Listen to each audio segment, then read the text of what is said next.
bénissons. Seigneur, nous te bénissons. Nous te rendons la gloire, Seigneur. Nous bénissons ta magnifique présence. Nous glorifions ton nom. Merci pour nos vies. Merci pour ce soir de grâce. Merci pour ce soir de bénédiction. Lenda bra soraba shikaraba. Londa bra osentibiri londa ba shika. Raïla konta ba ba ba ba ba ba. Oh Dieu, sois béni, sois élevé. Merci pour ma vie.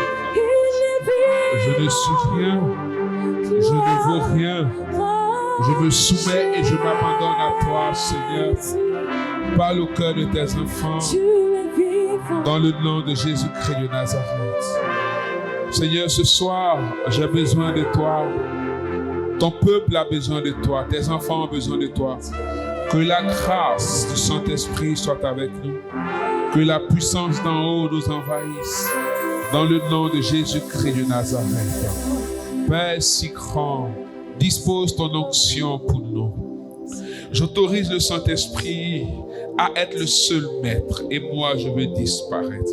Par la lettre, par la connaissance, mais l'intelligence de l'Esprit, la vie de l'Esprit et la puissance de l'Esprit dans nos cœurs et dans nos vies.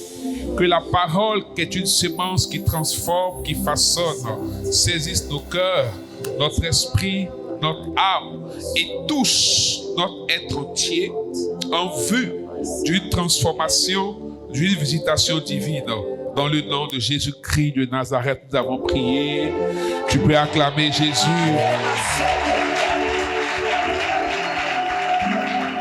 Alléluia. On va s'asseoir dans la présence de Dieu. Bien-aimés, nous voulons rendre toute la gloire à Dieu. Alléluia. Ton amen. Alléluia. Bien-aimés frères et sœurs, nous sommes à l'acte 4 de notre séminaire de victoire sur les déblocages financiers. La semaine dernière, il n'y a pas eu de prière, mais Dieu nous fait la grâce d'être là ce soir, au 8e jour du 8e mois. Alléluia. Au 8e jour du 8e mois, Dieu nous donne la grâce de nous retrouver. J'aime le 8e mois et j'aime le chiffre 8. Alléluia. Le thème qui va nous aider ce soir, notre sous-thème 3, est comment sortir des déblocages financiers. Le premier thème était sur le combat des fondements. Le second thème était les causes et manifestations des blocages financiers. Et ce soir, Dieu nous donne la grâce de voir comment sortir des blocages financiers.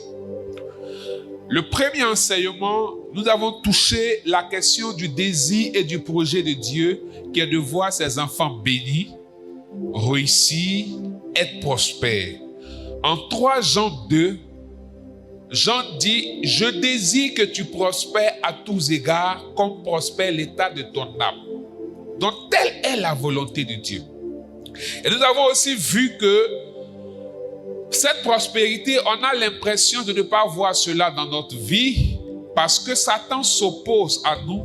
Satan s'oppose à la bénédiction de Dieu dans notre vie et pollue notre vie et pollue nos semences afin que nos semences ne produisent point de fruits. Et nous avons aussi compris que quelles que soient nos stratégies financières, quelle que soit notre intelligence, quel que soit notre travail et notre capacité, si Dieu n'a pas sa main sur nos finances et dans nos finances, bien aimé, c'est peine perdue.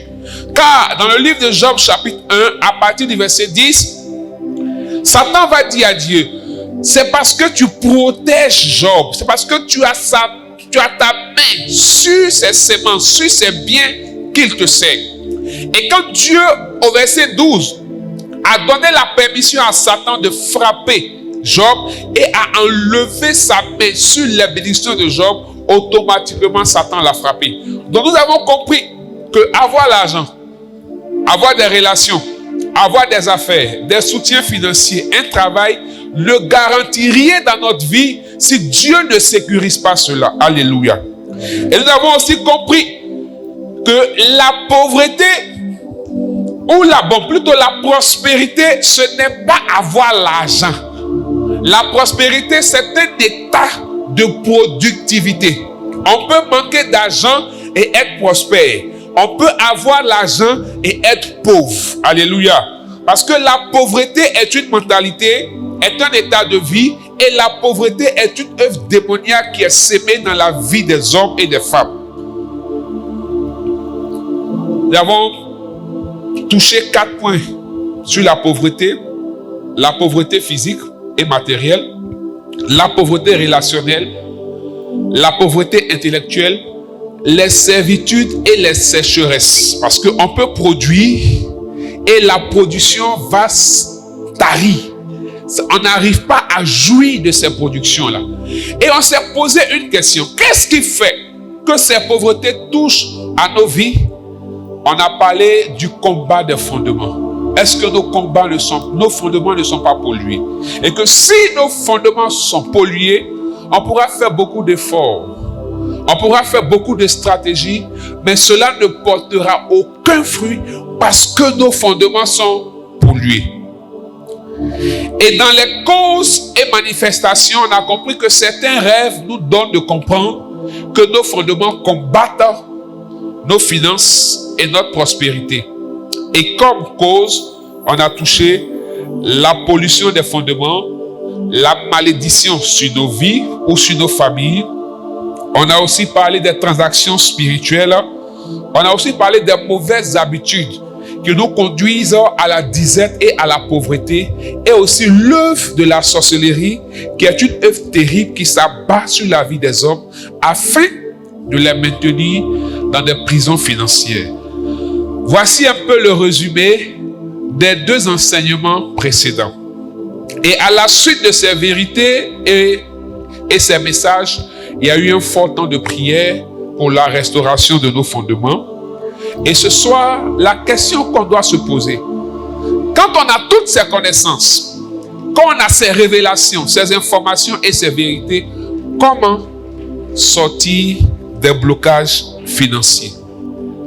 La première chose pour sortir des blocages financiers, qui est aussi la première chose pour régler un problème, c'est l'identification de la source. Il faut identifier ce qui cause le blocage financier. En d'autres réalités, on parlera de diagnostic. Quand tu es malade, tu vas à l'hôpital, le médecin ne peut pas te soigner convenablement s'il ne pose pas un bon diagnostic.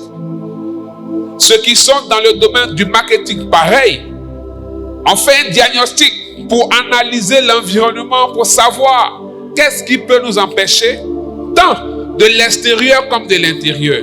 Alors, de tout ce qu'on a dit, tu dois être capable d'identifier quelle est la source de ce blocage.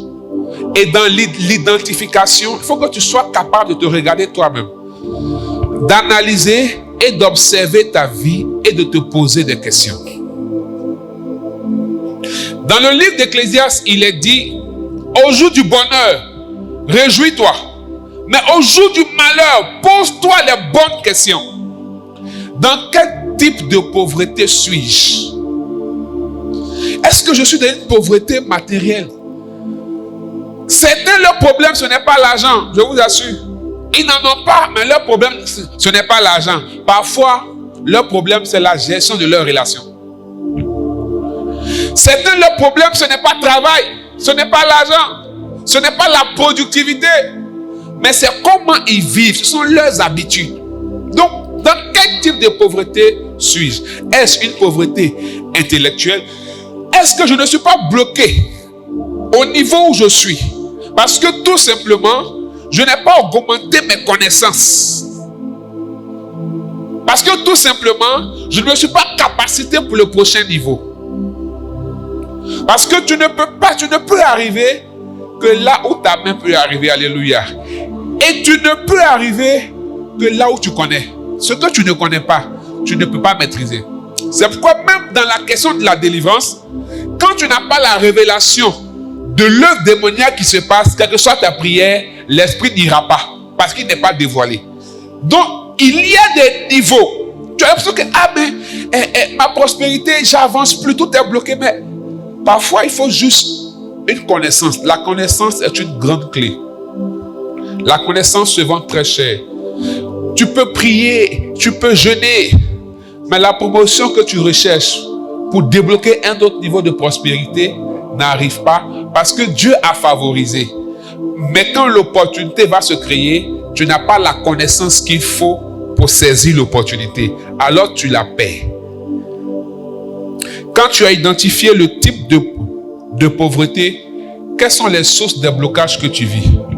Est-ce un problème de sorcellerie? Parce que l'erreur des gens, c'est que quand ils sont face à une situation, même si la cause est spirituelle, c'est qu'ils prient dans tous les sens. Une prière de combat spirituel qui n'est pas stratégique et ciblée ne porte pas du fruit.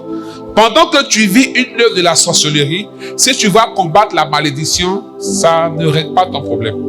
Pendant que tu vis un problème de fondement spirituel, si tu vas combattre la sorcellerie, ça ne règle pas ton problème. Quelqu'un qui a asthme et puis on soigne mal de tête, est-ce qu'il peut guérir? Quelqu'un qui a un problème de palu et puis on soigne son pied, est-ce qu'il peut guérir? Donc si tu ne trouves pas la source,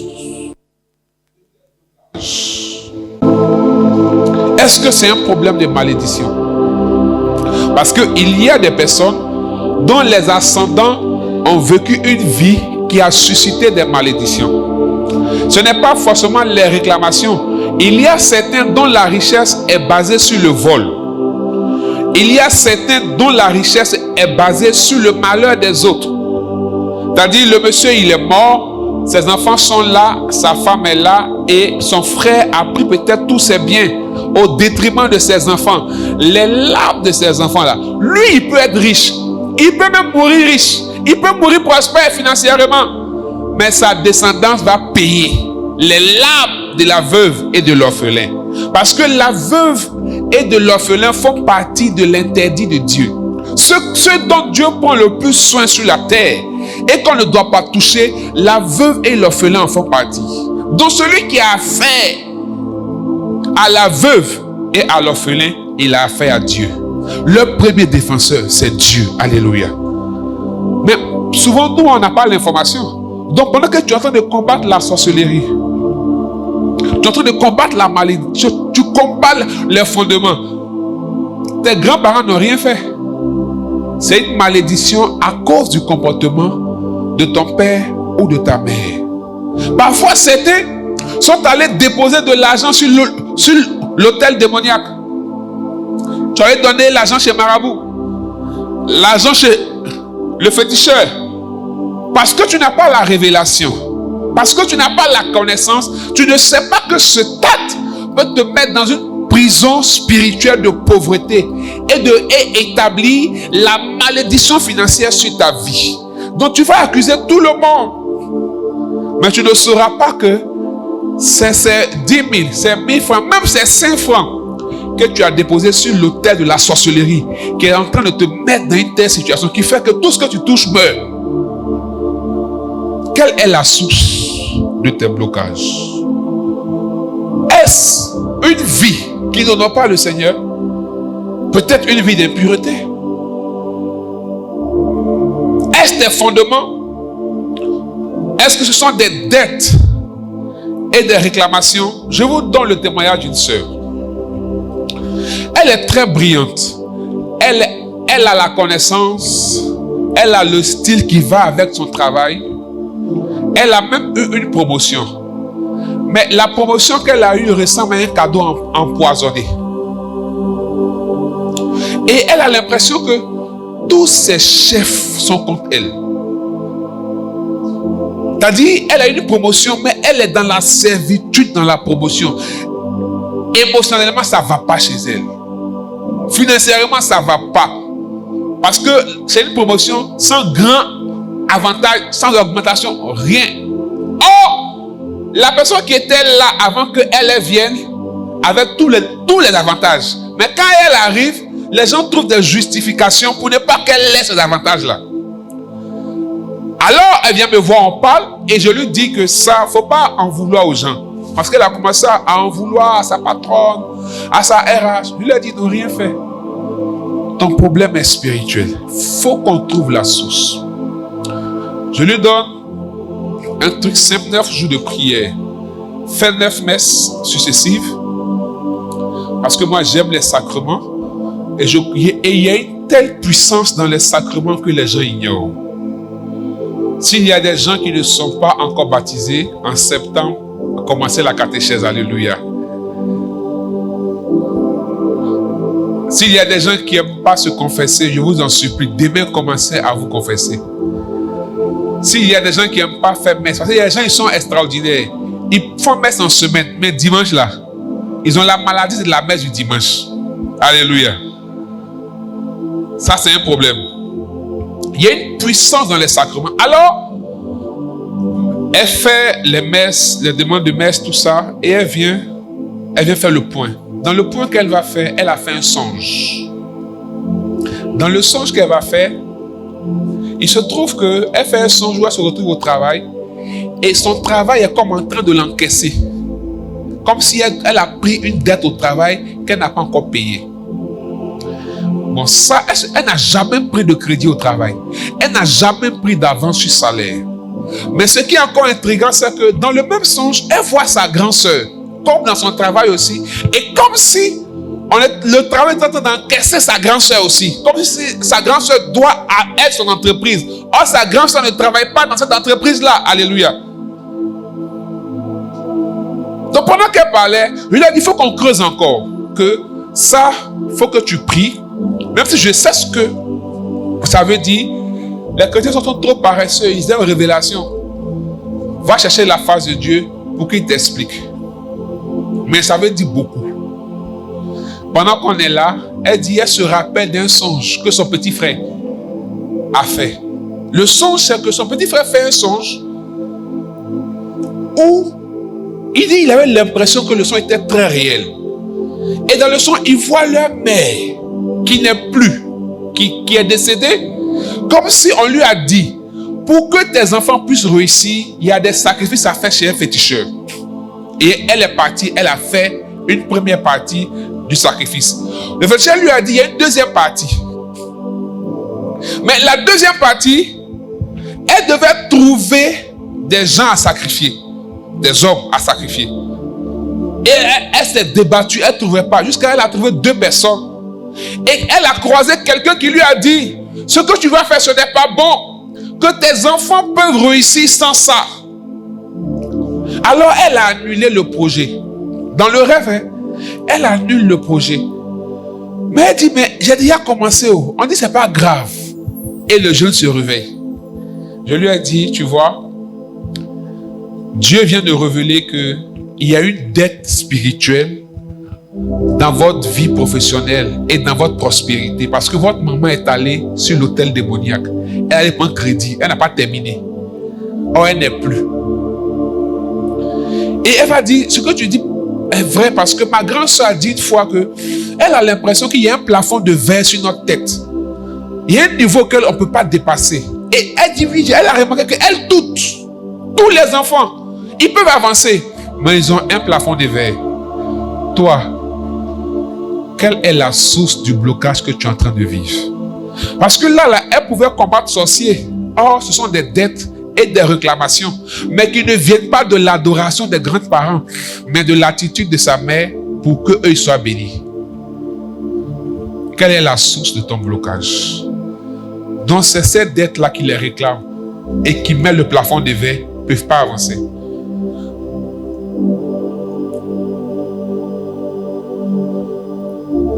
Un jour, j'ai dit à quelqu'un qu'on dit il y a des écoles, quand tu fais, tu réussis. Forcé, tu as travaillé.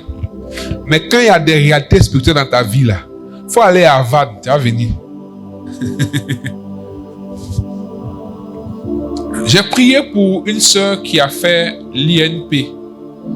Je crois en 2011, bien, oui, 2011, 2012, 2013.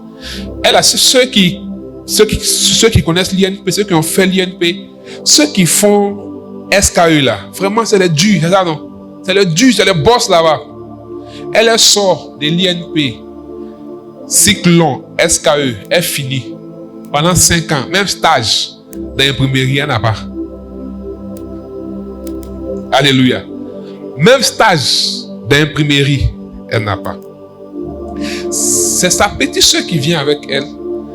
Et on va commencer à prier. On va comprendre qu'il y a une œuvre. Bon, elle, Dieu a fait vite. C'est-à-dire quand elle est venue, quand je l'ai vue, Dieu a commencé à m'inspirer. J'ai commencé à parler pour dire qu'il y a une œuvre de sorcellerie.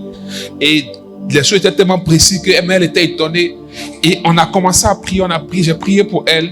3 semaines après, elle a eu un stage à Fragmat. Après ça, pour la garder, c'était compliqué. On a prié encore. Des Fragmat. Elle était embauchée à la BIAO. Il faut rester tranquille. Elle allait se mettre dans le concubinage. C'est pas bon. Non, c'est pas. Non, on s'aime. Ok. BIAO, là, un matin, on lui a dit qu'il faut arrêter. Pendant qu'elle était en CDI. Jusqu'à ce jour, ça fait peut-être 5 ans encore. Quelqu'un qui a un cycle long, SKE, elle ne travaille pas. Elle postule. Elle est revenue me voir l'an passé. Je l'ai mis sous cheminement. Cheminement là, la route est devenue longue. Elle chemine encore depuis 1 an. Elle est partie, elle n'est pas revenue. Parce que je lui ai dit, va te confesser. Alléluia. Quelle est la source de ton blocage?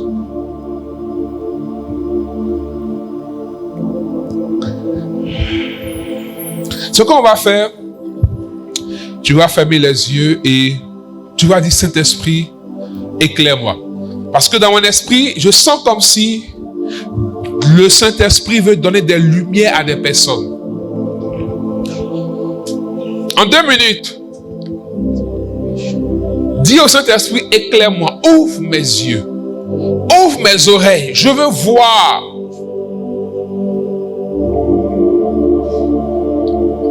Parle au Seigneur, je veux voir. Dans la foi, attends-toi, il y a une lumière, il y a une personne. C'est-à-dire, pendant même que tu es assise dans l'église, il y a comme des toiles d'araignée sur ton visage. En fait, tu as cette sensation-là couramment. Et quand je suis en train de donner les témoignages, tu as eu cette sensation de toile d'araignée sur ton visage. Au niveau de ton front précisément. Dieu est en train de t'instruire par rapport à cette limitation que tu vis. Fais confiance au Seigneur. Notre Dieu est un Dieu de révélation.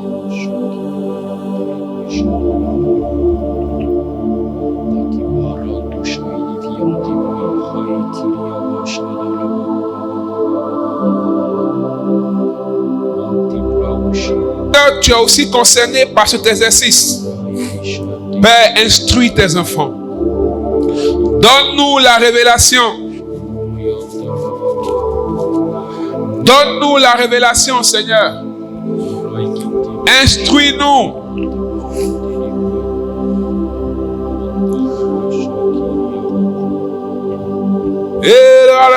Shetaba Sokorobo. Haïra Kotibiri. Père, donne ton esprit de révélation et de visitation. Ouvre notre entendement, Père si grand. Donne-nous la révélation, Seigneur. Tu es vivant. Alléluia. Tu vas ouvrir tes yeux. C'est pourquoi faites attention à vos songes. Et refusez la paresse spirituelle. Lorsque les gens viennent, ils espèrent qu'automatiquement on impose les corps plus pour eux, tout change en même temps. Ça, c'est une paresse spirituelle. Dieu peut le faire. Oui. Mais le plus souvent, quand Dieu agit comme ça, ça n'impacte pas ta vie spirituelle. Et puis après, tu es en train de te bloquer devant. Parce que tu n'as pas fait de chemin avec Dieu. Parfois, le cheminement que Dieu nous propose, c'est pour se révéler à nous. Il peut même faire durer la chose. Parce que dans cet exercice, c'est un appât pour nous saisir au-delà de ce qu'on attend de lui. Lui, c'est lui il veut. Et en parlant de source, de blocage, je veux toucher un point que je n'ai pas assez étayé dans l'enseignement précédent. C'est l'environnement. Il y a ce qu'on appelle la malédiction de l'environnement, ou la malédiction de ton territoire d'opération. Il y a ce qu'on appelle le ciel d'opération. C'est-à-dire, il y a un mouvement spirituel au-dessus de nous qui permet la manifestation des bénédictions. Mais en même temps, il y a un mouvement sous nous. Il y a deux cadeaux de bénédiction. Les deux cadeaux, il y a le ciel et il y a la terre. Quand Isaac est en train de bénir Jacob, il dit, la rosée du ciel et la graisse de la terre sera ton partage. Il est en train de dire ainsi que le ciel sera toujours favorable à Isaac, c'est-à-dire le spirituel sera toujours favorable à Jacob. La terre également ne va jamais combattre la vie de Jacob. Et lorsqu'on prend Deutéronome 28, verset 23, on nous parle d'un ciel d'airain et d'une terre de fer. Ça veut dire que dans les malédictions, ton ciel peut devenir comme de l'airain. C'est fermé, rien ne tombe de là-bas. Et la terre peut devenir comme du fer. On ne peut pas s'aimer sur un sol ferralitique et récolter assez. On ne prospère pas partout. Dis ça à ton voisin. Vous savez que le territoire peut déterminer ton niveau de richesse. L'environnement peut déterminer ton niveau de croissance. L'environnement peut déterminer ton niveau de prospérité. Il y a des lieux. Si tu es là-bas, ça ne va pas marcher.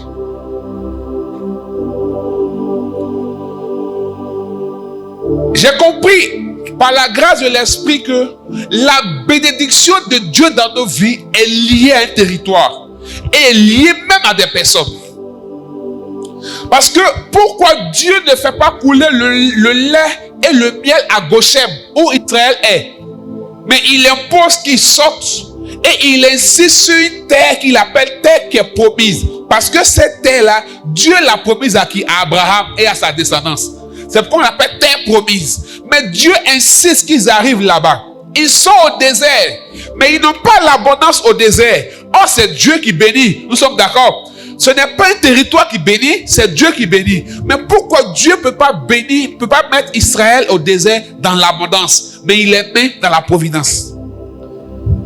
Au désert, Israël a la providence. Les cailles tombent, la manne tombe, mais quand le soleil se lève, la manne se fond.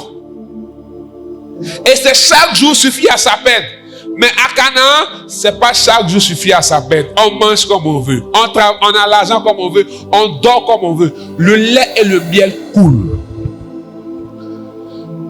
Mais le lait et le miel, là, qui fait couler? Hein? C'est Dieu, non? Et à Canaan, la Bible dit que le miel coule du rocher. Vous avez dit le miel qui coule du rocher. Mais donc s'il peut faire couler miel du rocher, pourquoi au désert ne fait pas couler miel? Alléluia. Vous savez que quand ils ont eu soif au désert, il y a eu l'eau des maras. Moïse devait parler au rocher. Comme il était en colère, il a tapé le rocher. L'eau est sortie du rocher, ils ont bu. L'eau est partie. Providence. Chaque jour suffit à sa peine. Parce qu'il y a un territoire de... Vous savez, parfois, il faut quitter certains endroits. Parfois aussi, il faut rester pour être béni.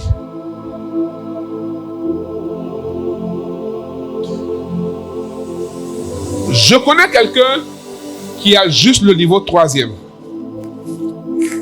Il a juste le niveau 3e. Sa vie a été assez compliquée. Beaucoup d'échecs. Mais par un parcours de circonstances, il a quitté Abidjan. Il arriva à Bouaké. Quand il arriva à Bouaké, il a suffi d'un mois pour qu'il ait une idée de business, une idée d'entreprise. Mais pourquoi étant à Abidjan, il n'a pas eu cette idée d'entreprise-là? Alléluia. Et cette idée d'entreprise, quand il a travaillé sur son projet, le projet est né, il est devenu multimillionnaire. Et là, on lui dit, mais viens à Abidjan, c'est que tu fais, si tu viens à Abidjan, ça va prospérer. Il m'a pas dit, si tu es sage, reste à Boaké. Il faut rester à Boaké. Voici le problème des gens. On va te dire, tel business marche, telle chose marche. Tout le monde, si tu t'en fais, tu remarques que dès que toi tu fais, un, pour toi c'est gâte, deux, tous ceux qui font pour eux, ça c'est gâte.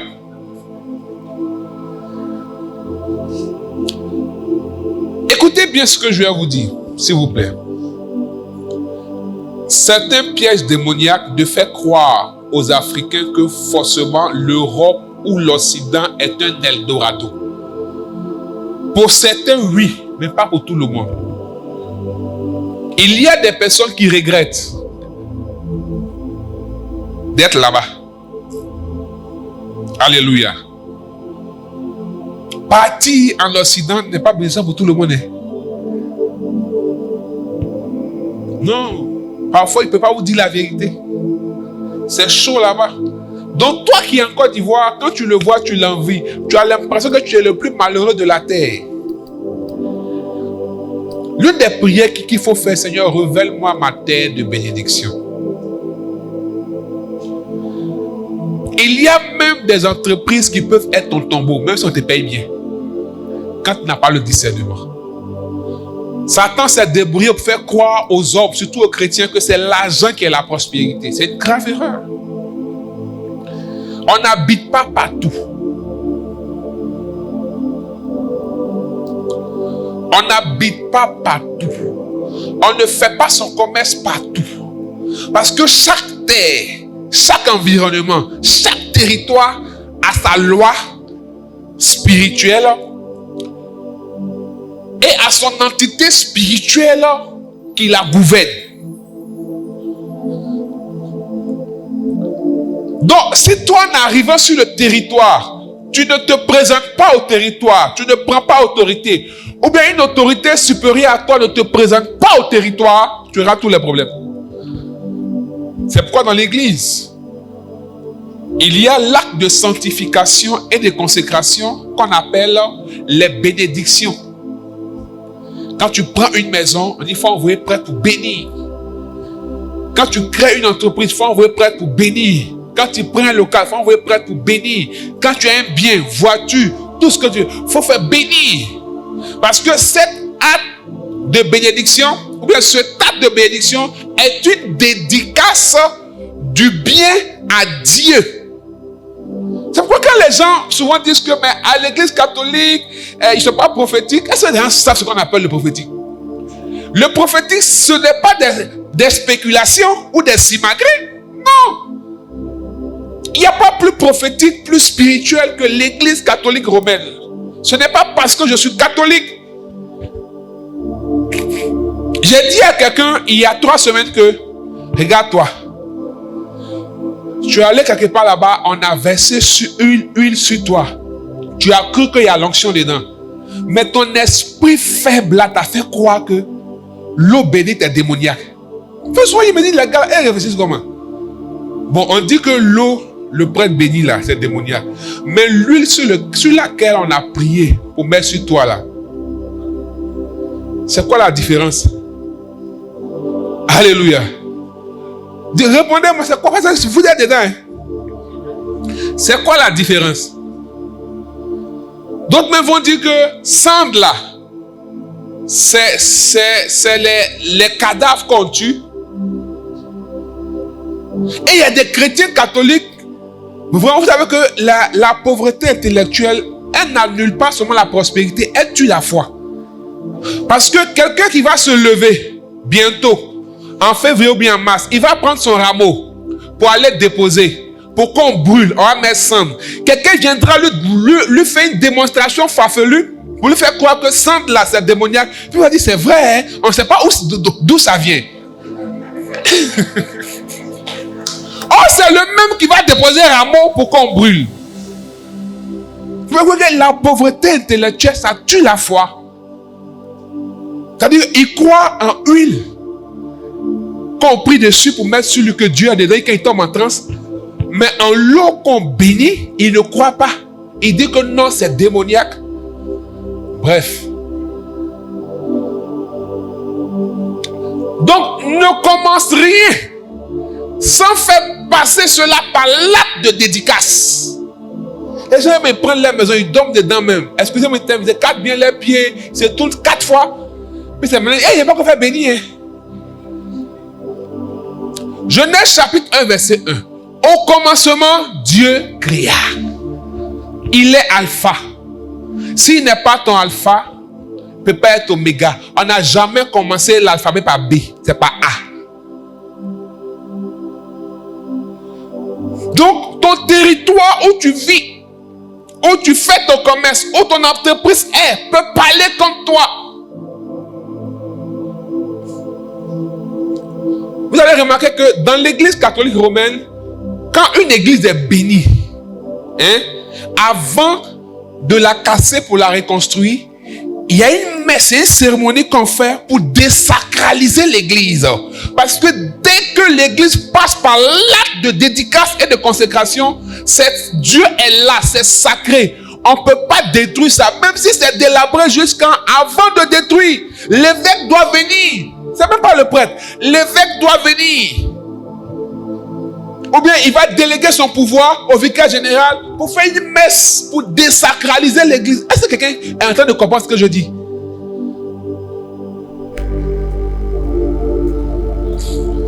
Donc quand tu es catholique penché, tu n'arrives pas à jouir des vérités spirituelles puissantes et terribles dans le combat spirituel qu'il y a dans l'église.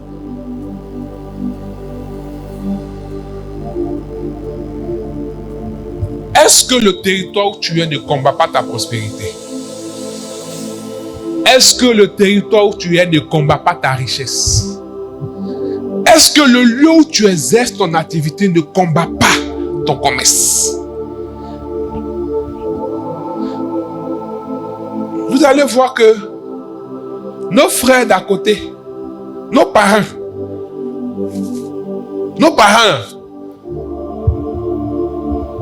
ils ne vont jamais rien faire sans sacrifier. Vous le savez, non? Vous savez de quels parents ils parlent? Une dame, une jeune dame va prendre une maison. Elle décide de prendre, elle choisit la maison et on lui dit, viens le samedi, le propriétaire sera là, tu vas lui remettre la caution et tout et reprendre les clés. Elle arrive. Le propriétaire lui dit, la maison vient à peine de finir. C'est vrai, je cherche client. Mais il faut que tu viennes dimanche. Parce que c'est dimanche matin qu'on va faire le sacrifice. Avant que je puisse donner la clé à quelqu'un de ma maison là, avant que quelqu'un prenne la clé, il faut que je tue un bœuf. Vous savez que le manque de révélation, et puis elle aussi, dimanche elle est partie. Dimanche elle est partie, ils ont tué les bœufs, ils ont tenté de manger, elle s'est assise, et puis elle a pris la clé.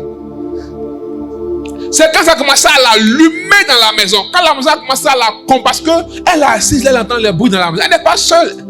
Elle vit seule dans la maison, mais elle n'est pas seule dans la maison, ils sont beaucoup apparemment. C'est là maintenant elle va dire, elle cherche prière. Et même qu'elle a pris la maison, elle n'a pas fait bénir la maison.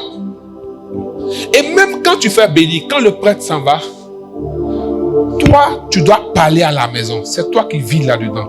Les murs ont des oreilles. Le plafond, la maison doit entendre ta voix. Tu dois donner instruction à la maison. Il faut donner la position à l'ordre de la maison. La maison doit entendre tu dois établir ton règne. Remarquez, ceux qui montent dans la voiture, qui font le signe de quoi, Dieu vous bénisse. Parce que tout se sanctifie par la prière. Tout lieu où tu es, où tu arrives, tu dois marquer ce lieu de la présence de ton Dieu. Alléluia. Donc quand tu montes dans une voiture, ton signe de croix, il ne faut pas faire ça parce que les gens font. Que ça soit un acte de foi et de possession. Tu le fais pour marquer la présence de Dieu, pour dire que Dieu est le maître de cette voiture qui te conduit. Alléluia. Mais voici comment des gens ont des grandes visions, de grandes bénédictions les accompagnent, Mais les territoires les combattent parce qu'ils n'ont pas la révélation. Mais et si le ciel de ce lieu-là te combat? Et si la terre, vous savez, un territoire qui est maudit, il faut tout faire dessus. Ça ne porte pas de fruits.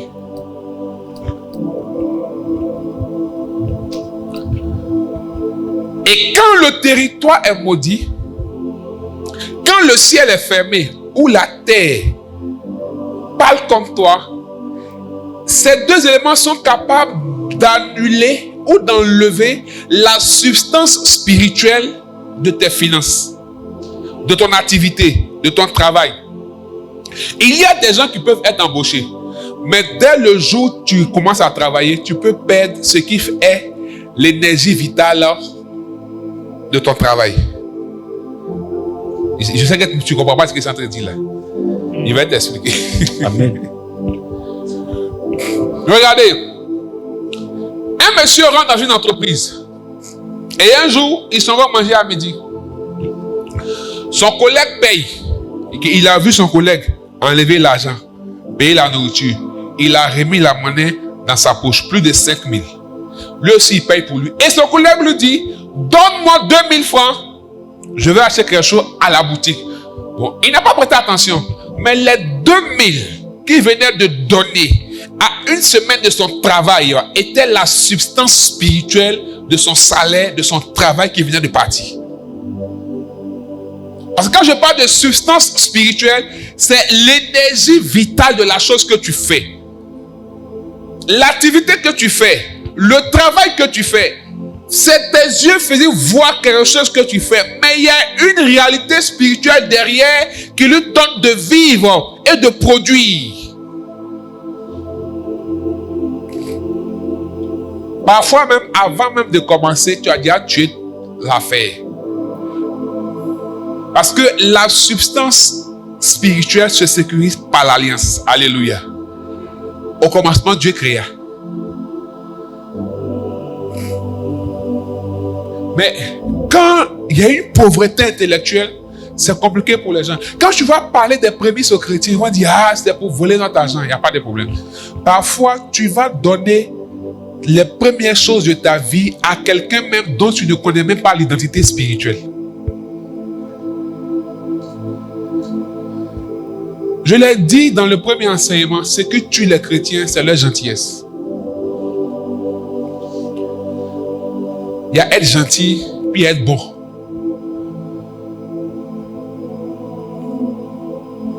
Il y a des crédits mais, que tu donnes par charité, mais qui te tuent. Est-ce que je parle à quelqu'un ce soir? Est-ce que tu n'as pas tué? Je ne sais pas pourquoi je veux en parler, mais je parle à quelqu'un précisément. Regarde, le gars, ma soeur, si tu es assez courageux, quand il finit par lève ta main. Amen. Le gars à qui tu en veux, il n'a rien fait. Tu as tué la substance spirituelle de ta relation dès les premières heures, dès les premiers jours de ta relation.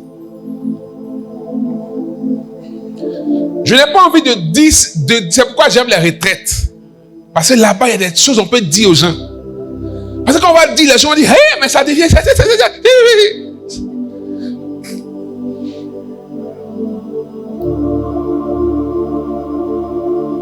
Vos affaires de relations, vous trimballez vos amis là-dedans.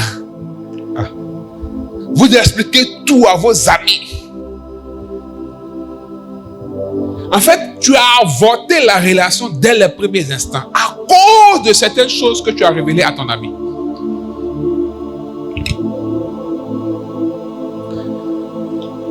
Je ne vais pas aller loin.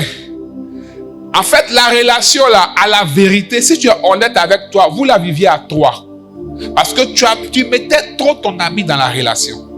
Tu es là, dans cette assemblée. Tu n'es même pas en lit, tu es ici. Si tu es assez courageux, lève ta main comme ça. Si tu lèves ta main, il va prier pour toi. Amen. Tu es là. C'est une relation à toi. Tout ton âme. Elle est au cœur. Elle n'est pas à côté même, au cœur de la relation. C'est avec elle que tu prenais conseil. Tu venais de tuer ton affaire.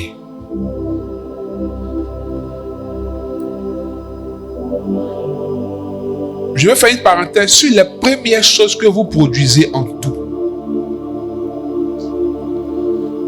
Il y a des gens qui tuent leur mariage à cause de la manière dont ils traitent leur chambre conjugale, à cause de la manière dont ils traitent leur lit conjugal. Tu vides la substance spirituelle de la chose. Tu peux marcher, on te voit marcher, on te voit manger, oh tu es mort, on est d'accord? Parce que ta substance spirituelle, l'énergie vitale a été déjà achevée spirituellement. Ça arrive, non? C'est la même chose pour l'argent, pour les affaires, pour le commerce, pour les relations, pour les entreprises. Il y a une réalité spirituelle. Quand elle est vidée d'elle-même, tu perds tout. Tu seras dans la chose, mais la chose est appelée à mourir, à ne pas produire. Donc la sécheresse s'attaque parce que dès le commencement. Alors lorsque tu as déterminé, quand tu as identifié les sources, la deuxième clé que je veux proposer, qui sont pour moi des clés indispensables, c'est en Genèse chapitre 41, verset 32. Genèse 41, verset 32. Si Pharaon a vu le songe se répéter une seconde fois, c'est que la chose est arrêtée de la part de Dieu et que Dieu se hâtera de l'exécuter. Maintenant, que Pharaon choisisse un homme intelligent et sage et qu'il le mette à la tête du pays d'Égypte. Que Pharaon choisisse un homme intelligent et sage et qu'il le mette à la tête de l'Égypte. Pharaon a un problème, c'est que apparemment, selon le rêve qu'il fait, le pays va tomber dans la famine pendant 7 années. Et ça sera chaud. Heureusement que Joseph était là pour avoir la révélation du songe.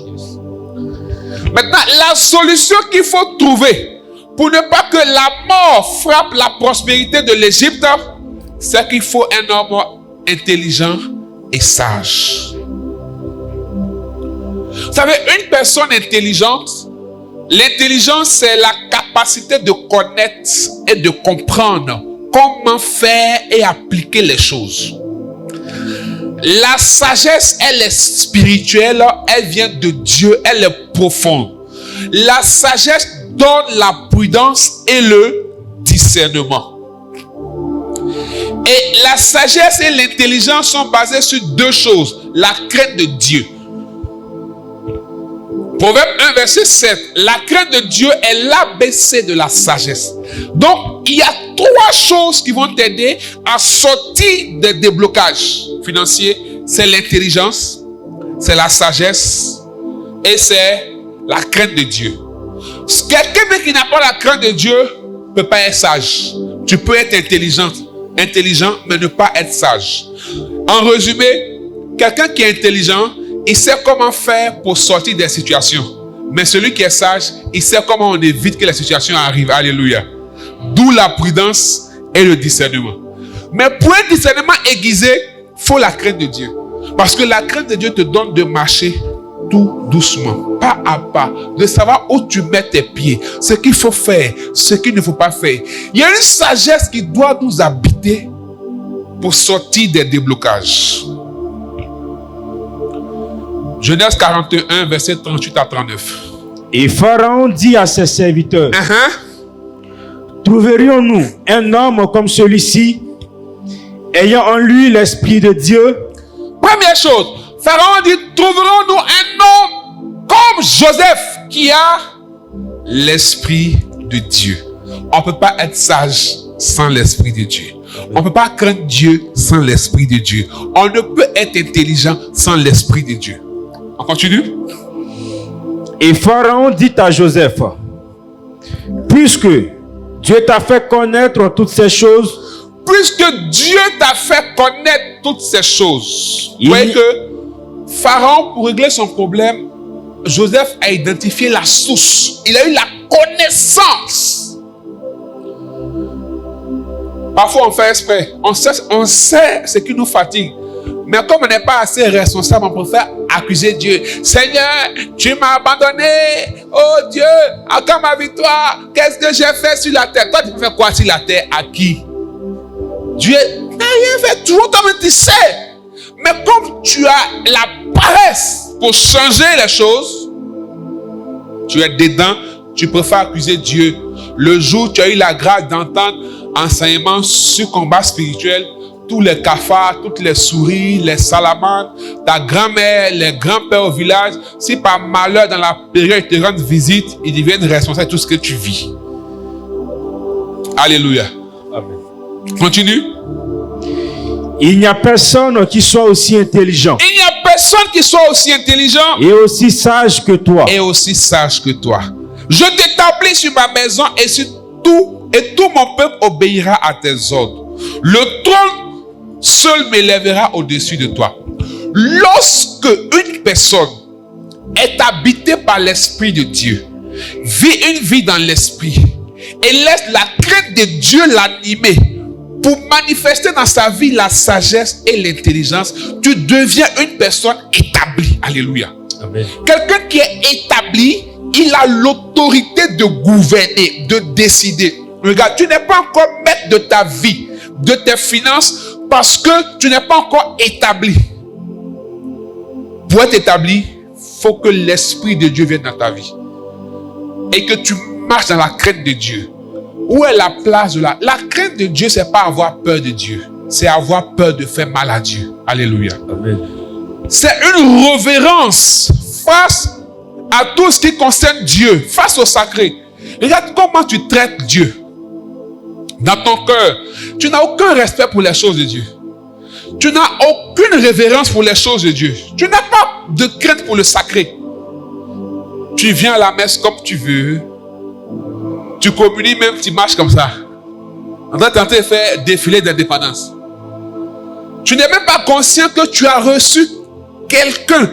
Tu n'as pas reçu quelque chose. Je reprends. Tu n'as pas reçu quelque chose lorsque tu communies. Tu as reçu une personne. Et cette personne est une personne divine. Cette personne divine, c'est Dieu.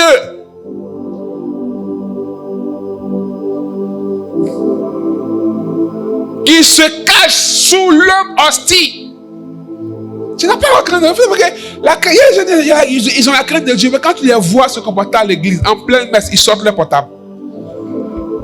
À la prière, il peut venir en tapette. Il s'est promené quand il court. Il ne sait même pas que je m'en vais rencontrer Dieu. Dans ma manière de m'habiller. Vous savez, j'ai compris que il y a une grande bénédiction pour ceux qui ont une attitude de révérence face aux choses de Dieu.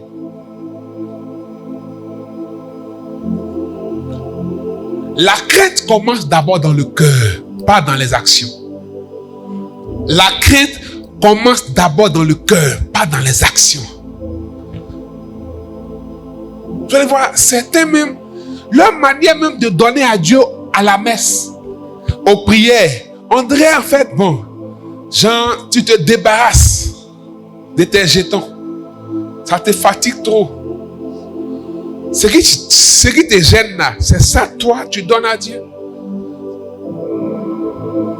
Même quand il a Dieu, l'Esprit a pu le convaincre pour aller honorer l'alliance de la dîme, il n'y a aucun respect même pour Dieu. Il sait que c'est Dieu que je vais honorer. Mais lisons la Bible, comment le grand prêtre se comportait quand il devait offrir au Seigneur. Qu'est-ce que Dieu dit quand on doit rentrer dans le temple?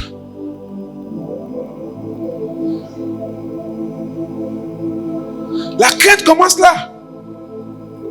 Et maintenant, la crainte te donne la sagesse quand dans tout ce que tu dois faire, tu te dis, mais qu'est-ce que la Bible dit? Qu'est-ce que la parole de Dieu dit par rapport à ceci, à cela? Est-ce que ce que je veux faire, ça va honorer Dieu? Est-ce que Dieu prend plaisir? Parce qu'un jour, Satan s'est levé pour aller dire à Dieu, Job là. En fait, Dieu même voit Satan et me dit, tu as vu mon gars Job? Il n'y a pas l'homme pour lui. Il est si fan de lui jusqu'à... Il est si fan.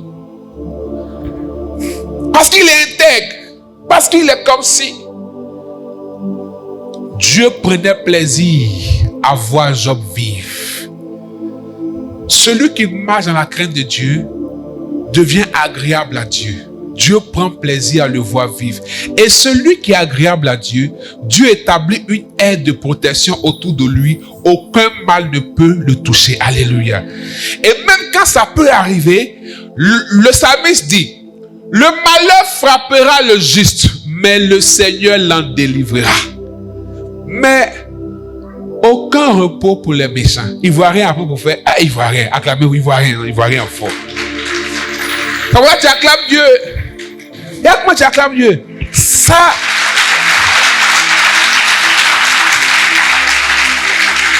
Aucun repos pour les méchants. Ils ne voient rien à faire avec. Mais Dieu comble son bien-aimé même quand il dort. Le bien-aimé, c'est celui qui a la crainte. Tout ce que tu fais, tu te poses la question, est-ce que ça honore Dieu? Est-ce que Dieu sera fier de moi? Tu ne le fais pas parce que ça t'arrange ou ça ne t'arrange pas. Mais pour que Dieu soit honoré, voici la crainte. Et quand tu marches comme ça, forcément tu deviens sage. Pourquoi? Parce que tu fais attention. Proverbe dit quoi? L'homme prudent. L'homme sage, il est prudent. L'homme prudent, il voit le mal venir de loin. Quelqu'un qui sait faire attention dans tout ce qu'il fait et veille à ce que cela honore Dieu, il fait attention là où il met ses pas. Il fait attention comment il travaille. Il fait attention à tout. Parce que son souci, c'est que Dieu soit content. Mais nous, notre seul souci, c'est qu'on se sente bien. C'est qu'on ait l'argent. C'est qu'on mange. C'est qu'on ait voiture. C'est qu'on ait femme. C'est qu'on ait mari. C'est qu'on ait un travail. Le plus important, c'est ça. Le reste, si Dieu est content ou pas au vent, c'est pas notre problème. Vrai, qui ici, dans tout ce qu'il fait, se soucie de ça? Qui lève sa main? Se soucie que Dieu soit content. Qui lève sa main, il va voir. Ah, voyez-nous. On n'est pas encore sage. On n'est pas encore sage. C'est pas là que commence la sagesse. Et quand on est sage et intelligent, comme Joseph, on va avoir le souci de la gestion des deux canaux. J'ai dit qu'il y a deux canaux de bénédiction. Quand tu veux sortir des blocages financiers, il faut une bonne gestion des deux canaux de bénédiction, le ciel et la terre. Comment tu les gères? Le ciel, Dieu est responsable de la rosée du ciel. C'est lui qui donne la rosée, c'est lui le maître. La graisse de la terre, c'est l'homme qui est responsable.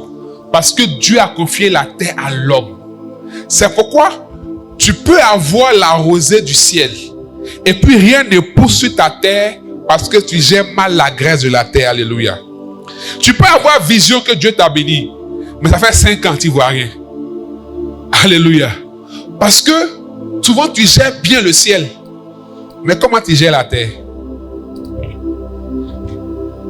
Comment tu te comportes ici? Il ne faut pas oublier qu'il y a la rosée du ciel et la grâce de la terre.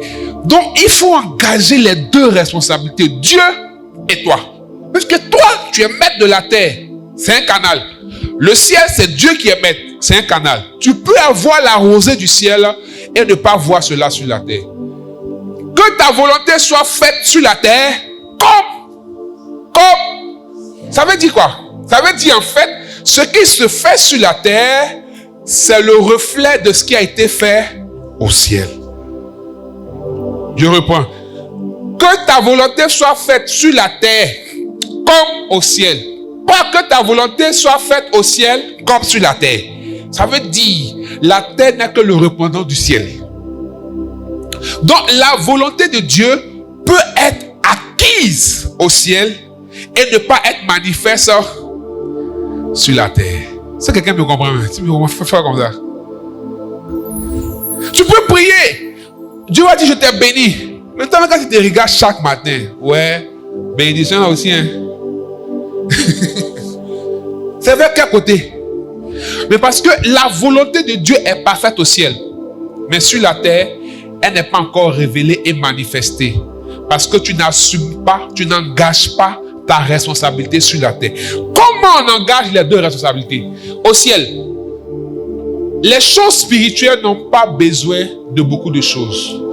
Pour engager le ciel en ta faveur pour le déblocage, il faut juste un pas. Il faut dire un pas. Job chapitre 1, verset 10 à 12. Job 1, verset 10 Écoutez à bien. 12. Ne l'as-tu pas protégé? Ne l'as-tu pas protégé? Satan qui parle à Dieu. Lui, sa maison et tout ce qui est à lui. Ok. Tu as béni l'œuvre de ses mains et ses troupeaux couvrent le pays. Mais, étends ta main, touche à tout ce qui lui appartient. Et je suis sûr qu'il te maudit en face. L'Éternel dit à Satan, voici, tout ce qui lui appartient, je te le livre. Seulement, ne porte pas la main sur lui. Et Satan se retira de devant la face de l'Éternel. Ce que je veux te dire ce soir, c'est que, quel que soit ce que tu peux avoir et être, si Dieu n'a pas sa main sur toi, c'est zéro. Si Dieu n'a pas sa main sur ton travail, c'est zéro. Si Dieu n'a pas sa main sur tes biens, c'est zéro. Si Dieu n'a pas la main sur tes enfants, quelles que soient les relations que tu as, quel que soit l'héritage que tu vas laisser, c'est zéro. Satan dit, Job est béni. Pourquoi? Parce que tu l'as protégé. Parce que tu l'as béni. Mais étends ta main, enlève ta main sur lui, on va voir quelque chose un peu. Enlève, on va voir seulement un seul jour, on voit. Quand Dieu a enlevé. Colo. Même jour. Tout est... En fait, c'est pas 2 jours. En une journée, Dieu enlève sa main de la vie de Job. Job perd tout. Enfants, bétail, troupeau, maison, même femme. Femme, la main n'a pas eu le besoin de Satan. Elle-même, elle a vu que tout est parti. Elle aussi, elle est partie. Satan n'a rien fait dedans. Elle a collaboré. Alléluia. Amen. C'est-à-dire que femme n'a pas eu besoin de l'action de Satan ou de Dieu. Elle-même, elle a poussé ses bagages. Elle dit, frère sang, maudit Dieu, puis meurt. Alléluia. Amen. Lis Job chapitre 1, verset 1. Écoutez qui est Job. Il y avait dans le pays un homme qui s'appelait Job. Virgule. Et cet homme était intègre. Et droit. Il craignait Dieu. Et se détournait du mal.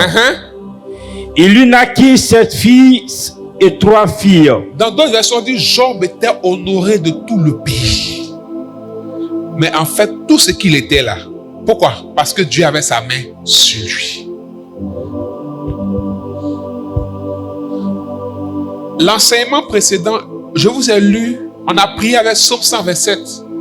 Si le Seigneur ne bâtit, c'est en vain que l'ouvrier travaille. C'est en vain.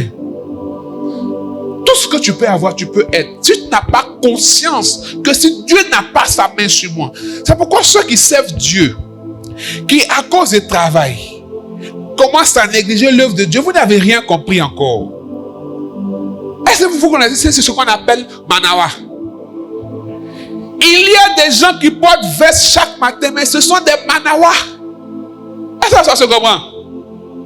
Toi-même, tu es dans le bureau et front, mais tu sais que tu es plus que maçon. Parce que le travail que tu fais là, on va t'insulter pour mettre dessus.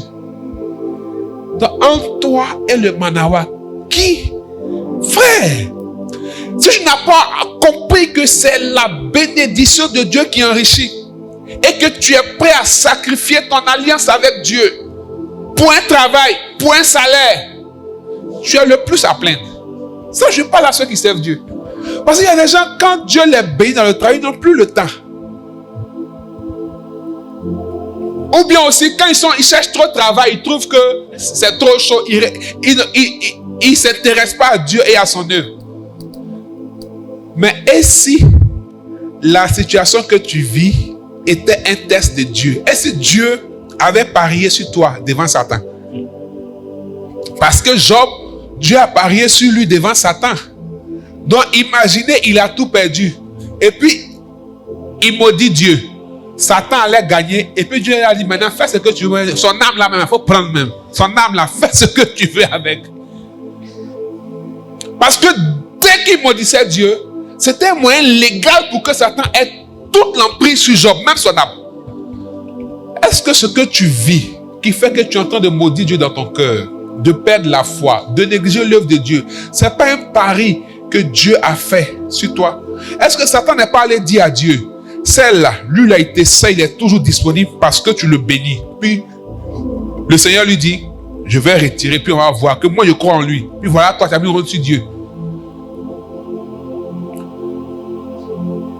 Parce que tu murmures, tu te plains, tu négliges l'œuvre, tu boudes. Tu vas rester dedans. Jusqu'à ce que tu te repentes. Tu vas rester dedans.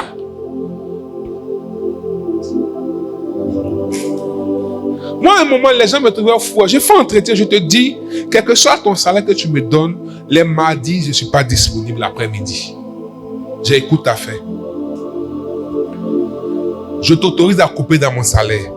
Parce que la seule autorité que ton employeur a sur toi, c'est ça le salaire. Après ça, il a quoi sur moi? Si toi, tu ne me donnes pas ça, ça me fait quoi? Coupe ce que tu veux dans mon salaire. Mais il a dit couper. Si ça ne t'arrange pas, je me lève, je m'en vais. Je préfère honorer mon alliance de servir Dieu que je me lever chaque matin à 6 heures, aller me pointer quelque part, et puis mon cœur me fait mal parce que je n'ai pas le temps pour être là pour les gens. Oh, j'ai dit à Dieu, prends-moi. Si quelqu'un me comprend, je parle au serviteur. Amen. Mais, voilà moi, je ne regrette pas. Si c'était à refaire, je te choisirais. Je vais refaire ça encore. Des années avancées, ça devient 2 jours. Jeudi, c'était mon jour de prière, m'a dit, écoute, enlève dans mon salaire, ça ne t'arrange pas, je ne signe pas ton contrat. On trouvait que j'étais trop suffisant. Ouais, j'ai Dieu. Dieu se suffit. Sainte Thérèse d'Avila. Moi, je crois. C'est mon seul héritage. Je ne sais pas pour toi. Il ne faut pas faire aussi. Hein? Parce que quand les phases de Dieu commencent, tu connais. Le gars là, il est bizarre. Il va te tester, voir. Puis tu dis, Seigneur, même si j'ai fait, I give myself away. Nous autres, pour nous, c'est pas chant seulement, c'est notre vie. I give myself. C'est pas chant, j'avais une prière comme ça. I give myself. Organise aussi, va mettre tes feux dedans, ça joue si t'es. Mais quand tu te lèves là, il y a ça à faire. J'ai pas le temps, je suis occupé. C'est quel give tu as fait? C'est quel self way? Je reviens sur mon thème. Alléluia. Amen. Satan nous blague. Dieu va dire dans Malachie, vous courez en vain. Vous semez en vain. Vous semez beaucoup, vous récoltez peu. Je ne dis pas de ne pas travailler. Si tu es un appelé, c'est à toi que je parle. Et chaque appelé a son alliance et son contrat avec Dieu. C'est en fonction de ça, chacun marche. Pas faire comme moi.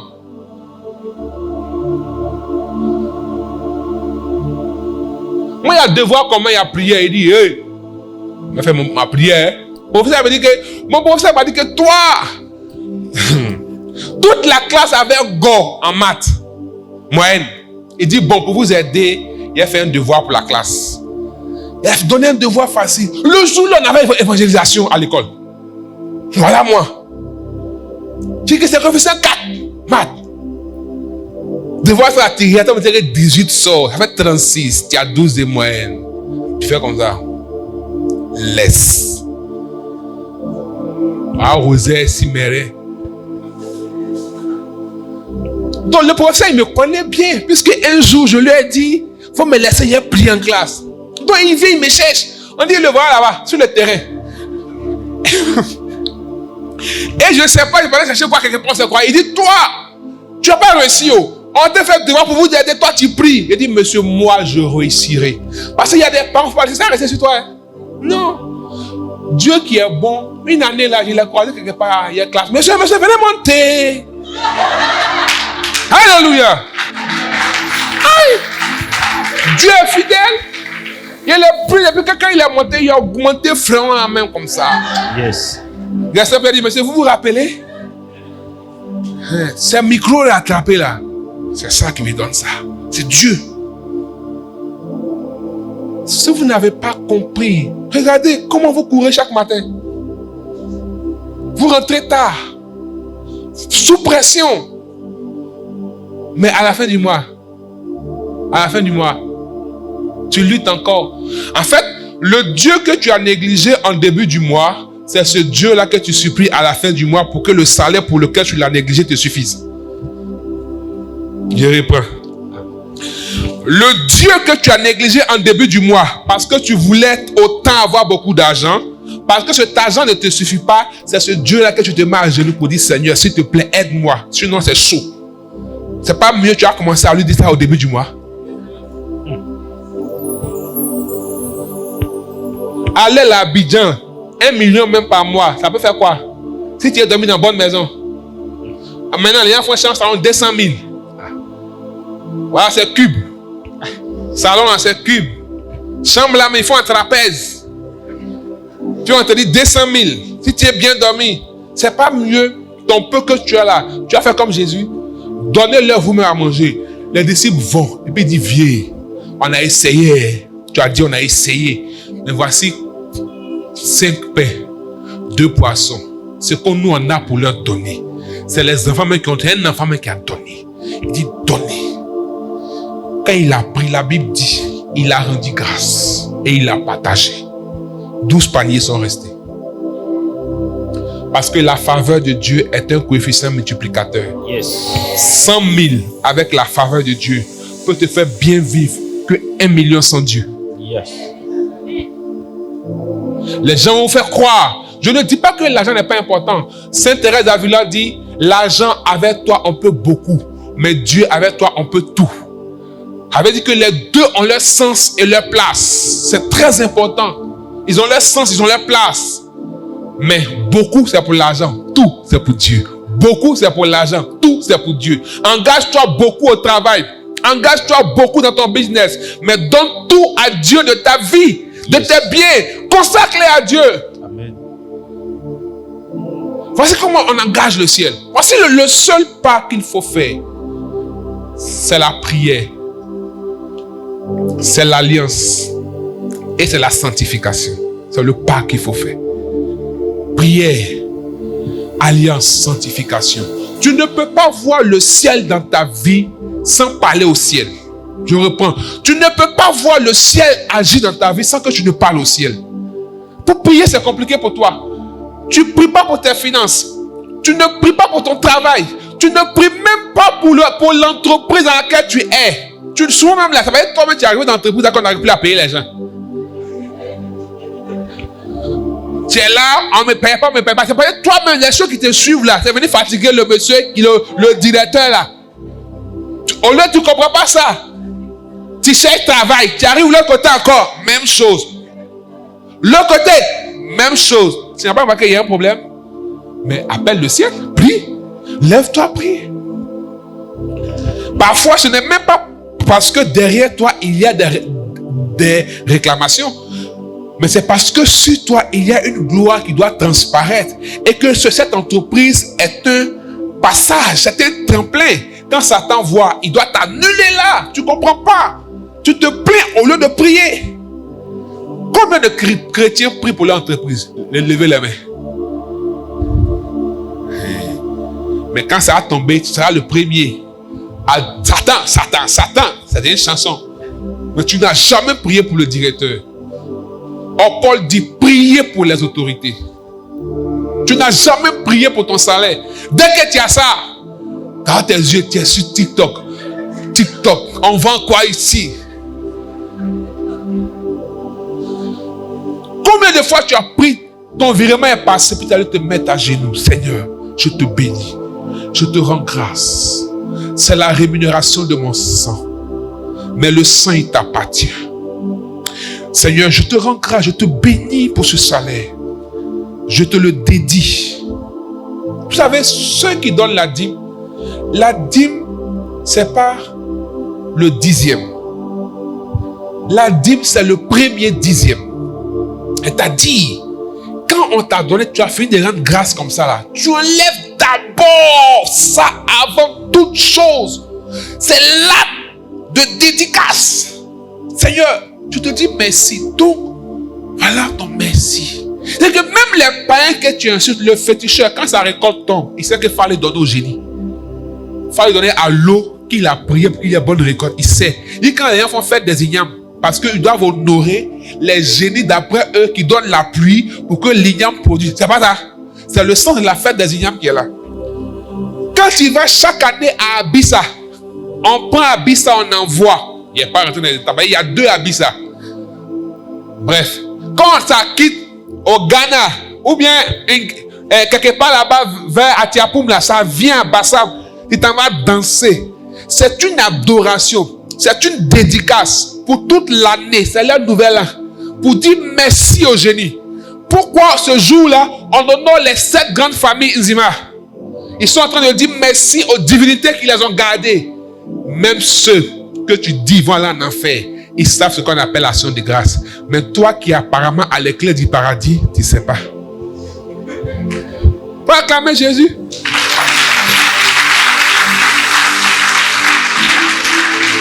Dès que c'est ton salaire, tu trembles. Si c'est la dépense, non, c'est l'action de grâce d'abord.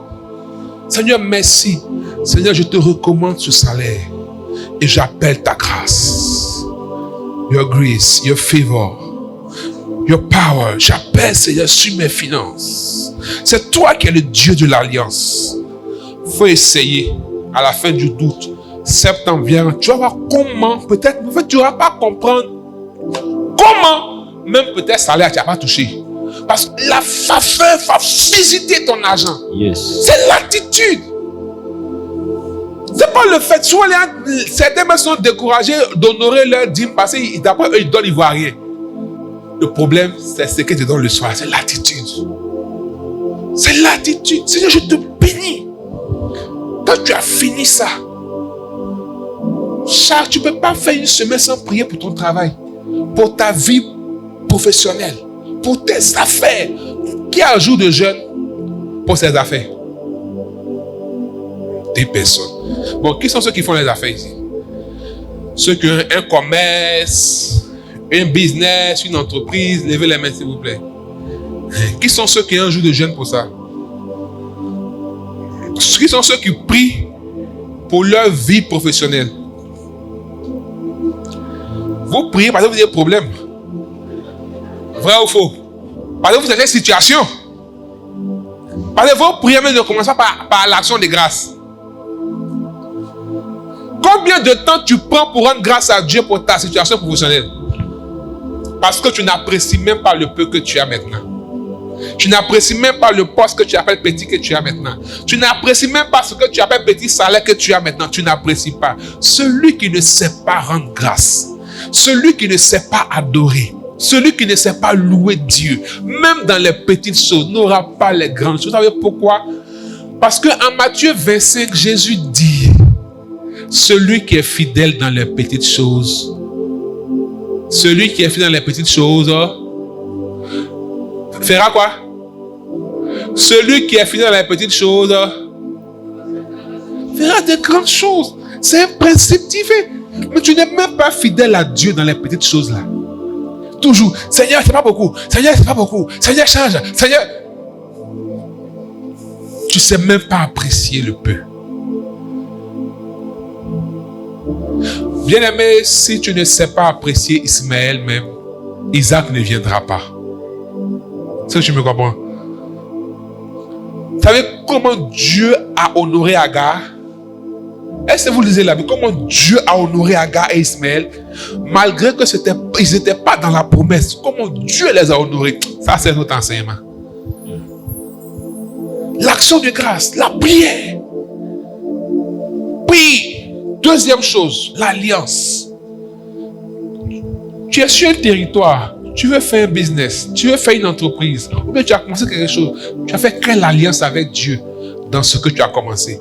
Parce que quand on lit la Bible, c'est une affaire d'alliance. Abraham a commencé avec alliance, tout le monde, même Dieu lui-même, pour commencer la rédemption, il y a eu alliance avec la Vierge Marie. Pour achever la rédemption, Christ a fait alliance. Est-ce qu'on comprend? Ce que tu as commencé, où tu veux que Dieu intervienne, il y a quelle alliance? Qu'est-ce qui engage Dieu? La seule chose qui engage Dieu, c'est l'alliance. Dieu se repent de ses bénédictions, si tu ne sais pas. Mais Dieu ne se repent jamais de son alliance. L'alliance engage Dieu. David a péché.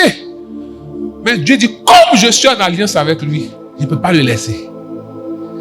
Oh, l'alliance, c'est que quand tu commences quelque chose, tu le dédies au Seigneur. C'est pourquoi ceux qui sont enseignés ne négligent pas les prémices. 1. Ils ne négligent pas l'alliance de la dîme. 2. 3. Ils ne négligent pas la prière. Combien de temps tu prends pour prier avant de commencer tout ce que tu dois commencer dans tes finances? Tu ne sais même pas quelle entité démoniaque est derrière l'entreprise où tu es là où on te paye. Peut-être même ces salaires-là, même quand ça rentre dans ton compte là, ça appauvrit ton compte. Est-ce que vous savez? Il y a des gens, des propriétaires d'entreprises qui sont comme des vampires. Ils se nourrissent des étoiles des employés. Est-ce que vous le savez? Chaque fois qu'il te donne l'argent, ça n'arrive pas le 10. Parce que cet argent-là, c'est un point de contact avec toi qui l'enrichit lui. Donc, quand tu ne le consacres pas, quand ce n'est pas dans l'alliance, comment Dieu prend soin? La sanctification, le désir de plaire à Dieu, le désir d'être agréable à Dieu est dans la sainteté. Parce que c'est celui qui me plaît, c'est lui qui est béni. On est d'accord? Si tu veux être prospère, pour que Satan n'ait pas la main sur toi et tes biens, il faut que lui, Satan, il n'ait rien en toi qui est de lui. Pour gérer la terre,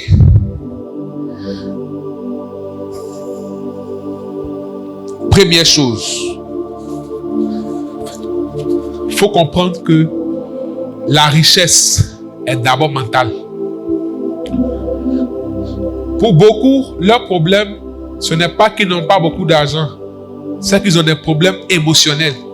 Et leur dysfonctionnement émotionnel les amène à mal gérer leur argent.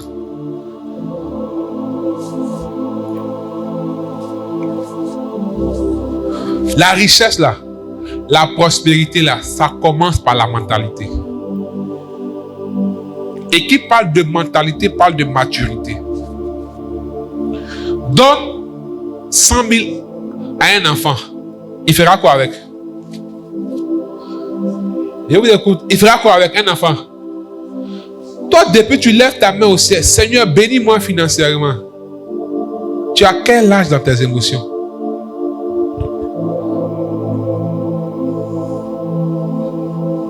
Qui connaît son âge émotionnel? Tu as 30 ans, tu es devant moi. Ça, c'est ton âge physique. Mais et si tes émotions sont nées?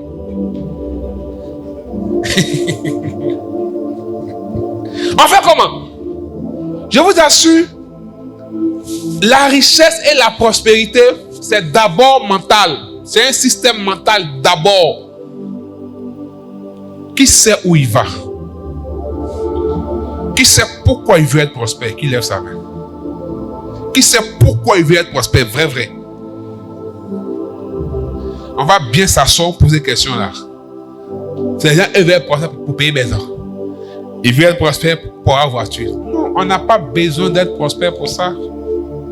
Parce que même le gars qui est à la casse là, à Bobo là, il paye la voiture. Les gens veulent être prospères pour avoir iPhone 16. Le gars qui est à la casse au banco là, il a iPhone 16. Il a ça, il paye pour sa go. Toi, tes genoux sont des noirs comme ça, tellement tu as fléchi les genoux. Mais Nokia, faut acclamer Jésus.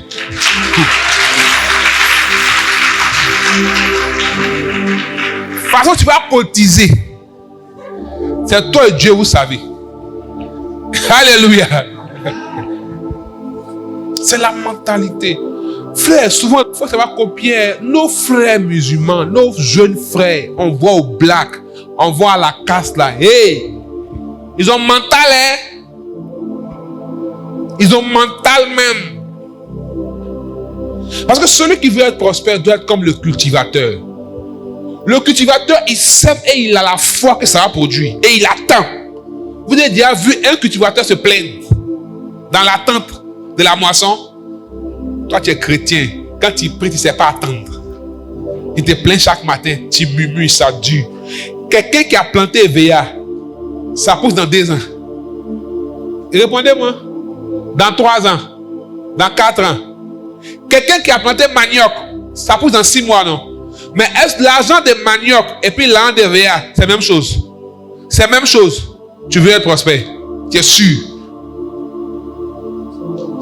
Ça dépend. Si tu veux prospérité de manioc, il n'y a pas de problème.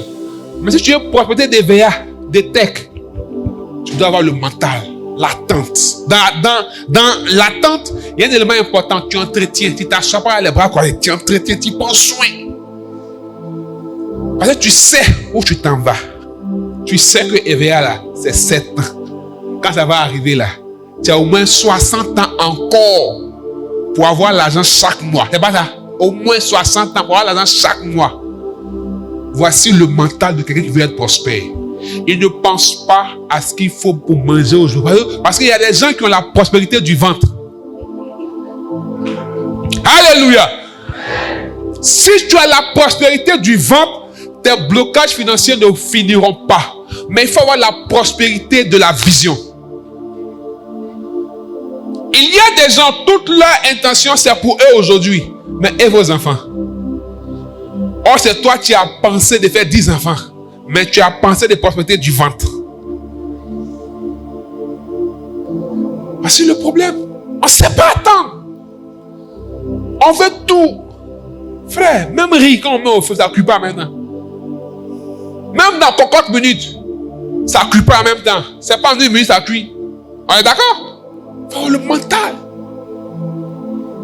Il faut croire en toi.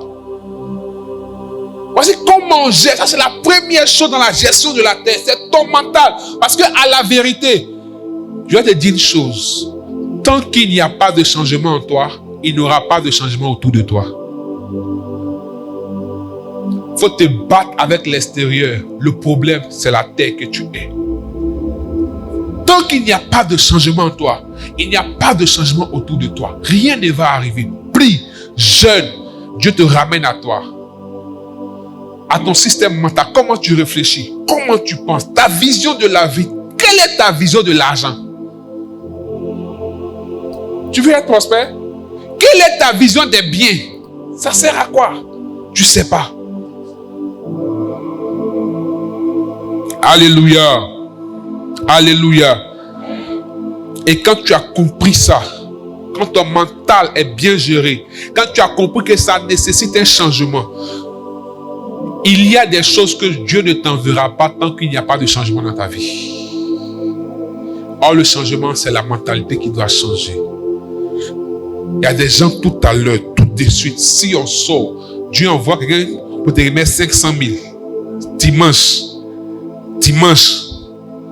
pour faire quête à la messe, tu vas demander à ton voisin.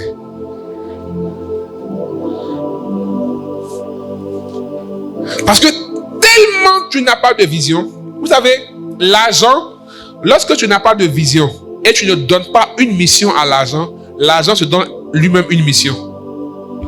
Et puis c'est papy. Il y a des choses que tu n'as pas encore parce que tout simplement tu n'as pas encore changé. Tu n'es pas la personne qu'il faut pour ça. Tu n'as pas encore la mentalité qu'il faut pour ça. Tu n'as pas encore le caractère qu'il faut pour ça. Parce que à la vérité, être prospère n'a pas que des avantages. On est d'accord? Est-ce que tu as la capacité pour gérer les ennemis? Quand on sème et que ça produit, ça n'attire pas seulement les bons insectes, ça attire les rongeurs, ça attire les insectes qui peuvent détruire la production. Tu veux être prospère, tu as le caractère pour ça? Est-ce que l'argent ne va pas te transformer? Est-ce que la gloire ne va pas te changer? Est-ce que tu n'as pas peur de Dieu? Dieu fait toujours un test par rapport à la prospérité. Dieu se rassure que tu sois toujours attaché à lui, quel que soit le niveau de prospérité, avant de relâcher sur ta vie. Parce qu'il y a des personnes que l'argent perd, que la prospérité perd, les opportunités perdent. Si Dieu sait que s'il te bénit, tu vas devenir infidèle, il va te laisser comme ça. Si Dieu sait que s'il te bénit, tu ris d'être toujours dehors, tu délaisses ta famille et ta femme, il va te laisser comme ça. Donc, tant qu'il ne voit pas dans ton cœur un changement à ce niveau, il te travaille encore. Donc, ce que tu appelles épreuve que tu es en train de vivre, c'est en fait l'élaboration de transformation de ton caractère pour que tu sois apte à recevoir la prospérité. Et la durée dépend de toi, pas de Dieu. Alléluia. Amen. Combien de fois tu as eu l'argent? Tu en as fait quoi? Le truc, Dieu ne donne pas la même chose deux fois. Je reprends. Dieu ne donne pas la même chose deux fois, à part s'il fait miséricorde quand il y a repentance. Parce que quand Dieu te donne, Dieu n'a pas créé deux hommes, il a créé un seul homme, Adam. Et tous sommes venus de lui. On est d'accord? On est d'accord? Qu'est-ce que Dieu t'a donné? Qu'est-ce que tu avais hier, que tu as négligé, que tu n'as pas aujourd'hui? Parce que tu n'as pas su gérer. Mais Dieu donne la grâce de la rédemption. Alléluia. Le rachat, il est en Christ. Et quand tu gères la terre, tu es déterminé. Tu ne tolères rien. Je vais vous dire une chose. Ce que vous tolérez dans vos vies, c'est ce qui va vous détruire. Ce que tu tolères, c'est ce qui va te détruire. Il y a des paroles. Il y a des relations. Il y a des attitudes que tu ne dois pas te tolérer face à l'argent. Face à la démarche de la prospérité. Tu peux faire une fois une erreur, deux fois erreur, trois fois c'est plus erreur. C'est un choix. C'est pas que Dieu ne veut pas rendre les gens prospères. Mais tu n'es pas... Tu as commencé quelque chose net, ça n'a qu'à prendre demain. Tu n'es pas déterminé.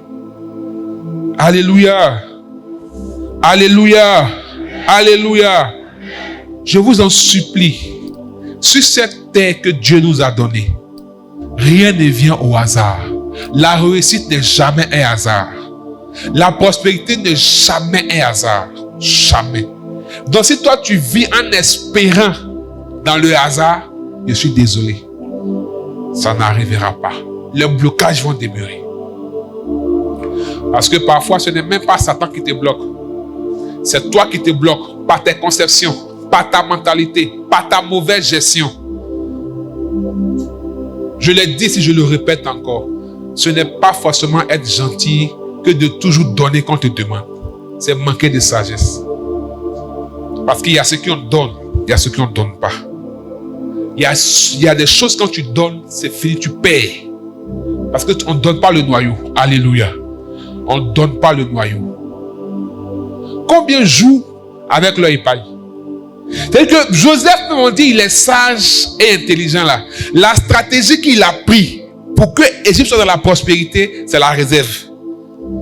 C'est l'épargne. Toi, tu es plus gentil que Joseph. Tu es plus gentil que Dieu. Même Dieu, quand il a donné son fils, on a fini à lui là. Quand il a voulu donner encore, il est venu en esprit. Est-ce qu'on peut tuer l'esprit? Non. Toi, tu es mieux que tu es gentil que Dieu. Attention. Je répète, dis non, ce n'est pas un péché. Je répète, dis non, c'est pas, il faut répéter. Non n'est pas un péché. Non n'est pas un péché. Parce que les gens, ils ont l'impression que dire non, c'est un péché. Mais parfois, c'est parce que tu n'es pas mûr dans tes émotions. Tu as peur qu'on dise que tu es méchant. Tu as peur qu'on dise que tu exagères. Tu as peur qu'on dise que toujours c'est toi, tu n'as pas. C'est tout ton problème qui est là. Tu vois que tu es né dans tes émotions. Tu es obligé, tu te sens obligé de t'acheter certaines choses. Parce qu'il y a des personnes qui sentent toujours qu'elles n'ont pas d'argent. Non, c'est pas par quelle magie elles achètent toujours les choses aussi. C'est spirituel ou bien? Parce que tu as l'impression que si tu n'achètes pas ça, tu ne seras pas à la mode, tu ne seras pas à jour, tu seras ringard. Tu auras l'impression que les gens sont mieux que toi. Tu es né dans tes émotions. You are pygmy dans tes émotions. Parce que tout simplement, il y a des gens, leur disent, si telle personne a tel téléphone, je n'ai pas. Moi, mon téléphone, il est cassé jusqu'en... Il fait pitié. Cassé derrière, cassé devant, en bas, il est cassé. Il arrive à appeler, il fait WhatsApp, il fait Google, point à la ligne. Or, ce n'est pas que... Attends, en fait, Dieu n'est pas aussi méchant envers moi pour que je ne puisse pas avoir un iPhone 16. Mais j'ai besoin de téléphone ou bien j'ai besoin d'iPhone. Question.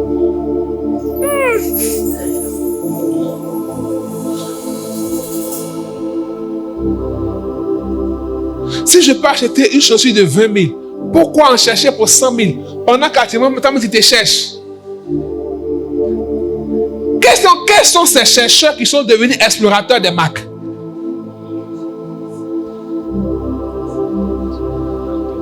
Moi, une des choses, pourquoi je dis, moi, toute la gloire à Dieu, une des choses que j'ai travaillé sur moi, c'est le détachement du matériel de l'argent. Moi, si tu me donnes aussi 100 000, il y a le champ avec, il n'y a pas de problème avec quelqu'un, il va jouer ballon à ça. Parce que aucun matériel, aucune marque, aucune valeur d'un bien ne détermine qui je suis. Parce que je sais qui je suis, je sais ce que j'ai en Christ. Et quand tu veux gérer la terre, il faut travailler. La prospérité ne vient jamais au hasard. La réussite de la vie ne vient jamais au hasard. On travaille. Les choses n'apparaissent pas comme ça. Allez faire l'histoire du monde. Allez faire l'histoire de la Bible. Qui a été riche? Qui a été prospère sans travailler?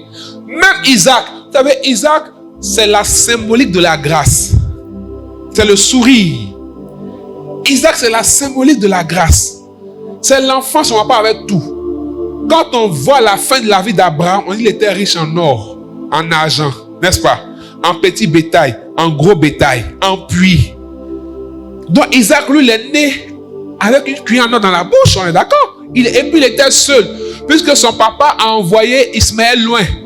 Les 6 autres enfants aussi de Ketura, il les a envoyés loin, les a dispersés. Tout est resté dans la main d'Isaac. Mais Isaac est allé creuser puits. Genèse chapitre 26. Isaac a cherché un premier puits. Il a cherché un deuxième à Guérard. Il a cherché, il a creusé un troisième. Il ne s'est pas arrêté. Quand il a vu l'eau, il dit, nous sommes au large. J'appelle ce puits Rehoboth. Maintenant, nous sommes au large et nous allons prospérer dans ce pays. Genèse 26, 22. Il a travaillé. Premier puits, les gens ont pris dans sa main. Il ne s'est pas arrêté. Deuxième puits, il y a eu querelle. Il ne s'est pas arrêté. Il a acheté troisième puits. Toi, tu t'arrêtes dès qu'il y a petite épreuve. Même s'il faut pleurer, assieds-toi, pleure toutes les larmes de ton corps. Ça ne va jamais sortir. Parce que tout simplement, sang laisse tache, mais l'eau ne laisse pas tache. Personne ne saura que tu as pleuré. Essuie, lève-toi, avance. Essaie encore. Ose encore. Ça a échoué. Isaac a échoué une fois. Oh, c'est la grâce. Isaac, c'est la grâce. Il a échoué 2 fois. Travaille. Alléluia. C'est comme ça on gère la terre. Et pour terminer, c'est vendredi prochain, c'est la prière. Aujourd'hui, je voulais vous parler de ce que Dieu a mis dans mon cœur. Quand tu vas travailler, il faut savoir gérer tes priorités. Gérer les priorités se joue entre l'urgent et l'important. Tout ce qui est important n'est pas urgent. Tout ce qui est urgent n'est pas important. Mais ce qui est nécessaire, c'est ce qui est important. Or, le diable a conditionné les hommes dans l'urgence. On est toujours porté vers ce qui est urgent. Et on gaspille. Quand tu veux faire les choses, assieds-toi. Même si c'est avantageux pour toi, pose-toi une question. Quelle est l'utilité de la chose? L'utilité montre l'importance. C'est très important. Même si, vous savez, l'erreur, c'est que quand ils ont l'argent, ils se disent que je peux investir parce que j'ai de l'argent. On n'investit pas parce qu'on a l'argent. On investit parce qu'on a une vision. Donc, les gens investissent parce qu'ils ont l'argent, ils n'ont pas de vision. Ça ne produit pas, ils accusent Satan. Est-ce que dans l'ordre de tes priorités, c'est le moment d'investir? Est-ce que c'est la saison d'investir? Peut-être c'est la saison de garder.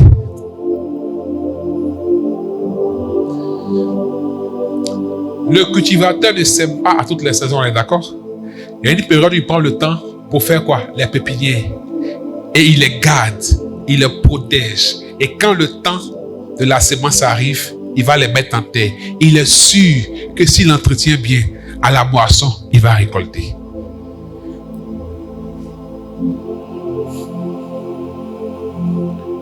Et quand tu as compris ça, ta manière de vivre est clean.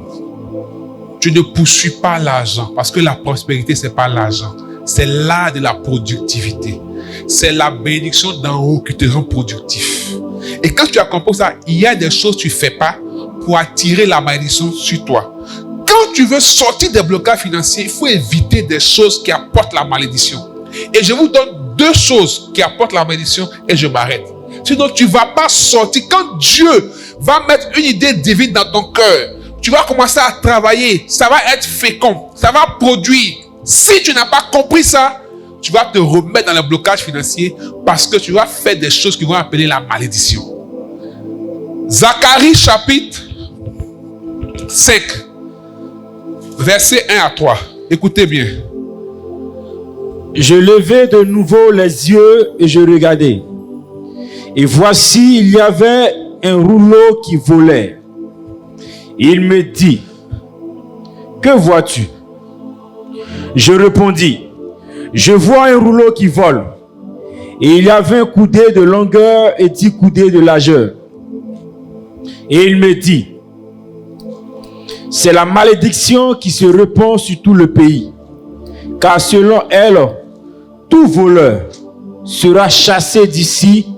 Et selon elle, tout parjure sera chassé d'ici. Voici qu'un voleur, il est maudit. Quelqu'un qui vole, la malédiction s'abat sur lui. Tu te demandes, mais en quoi ça nous concerne? J'arrive. Je répète, un saum, un voleur, il est maudit.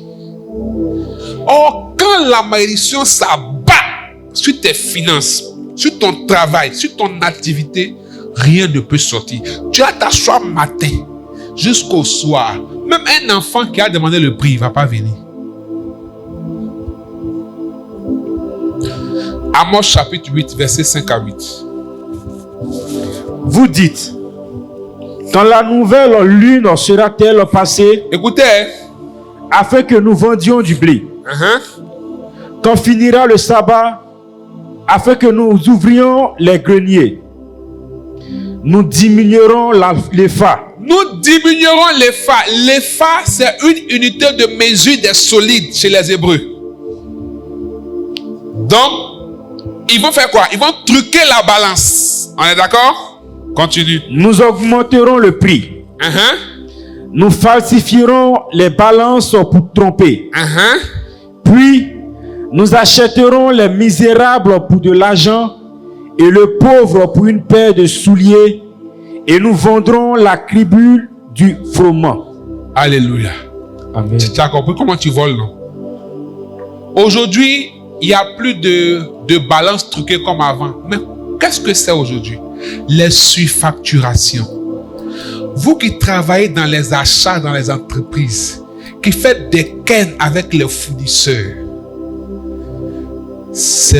vous êtes des sous. Amen.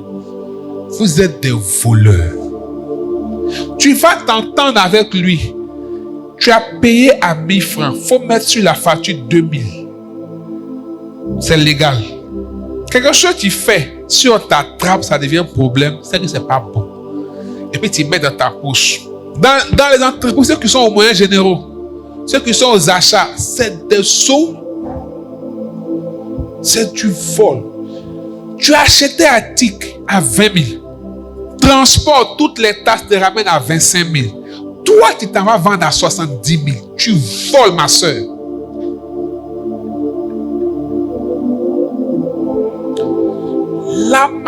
Parce qu'en fait, tu ne comptes pas sur Dieu pour bénir tes articles. Alléluia. Tu as un camin. Tu voles. Mais tu peux faire 50 000. Ça fait combien? 100%, non? Tu peux faire 40, ça fait 50%, mais toi, tu fais quand 300% des bénéfices, 200% des bénéfices, 500%. Mange. Ça là, c'est pour une semaine, tu as fini, mais après, tu as lu tu as fait toutes les stratégies de commerce, de marque, tu as boosté. Jusqu'à c'est toi-même, tu seras boosté. Aucun client, parce que le ciel va se fermer sur toi. Parce que tu es une voleuse, tu es un voleur.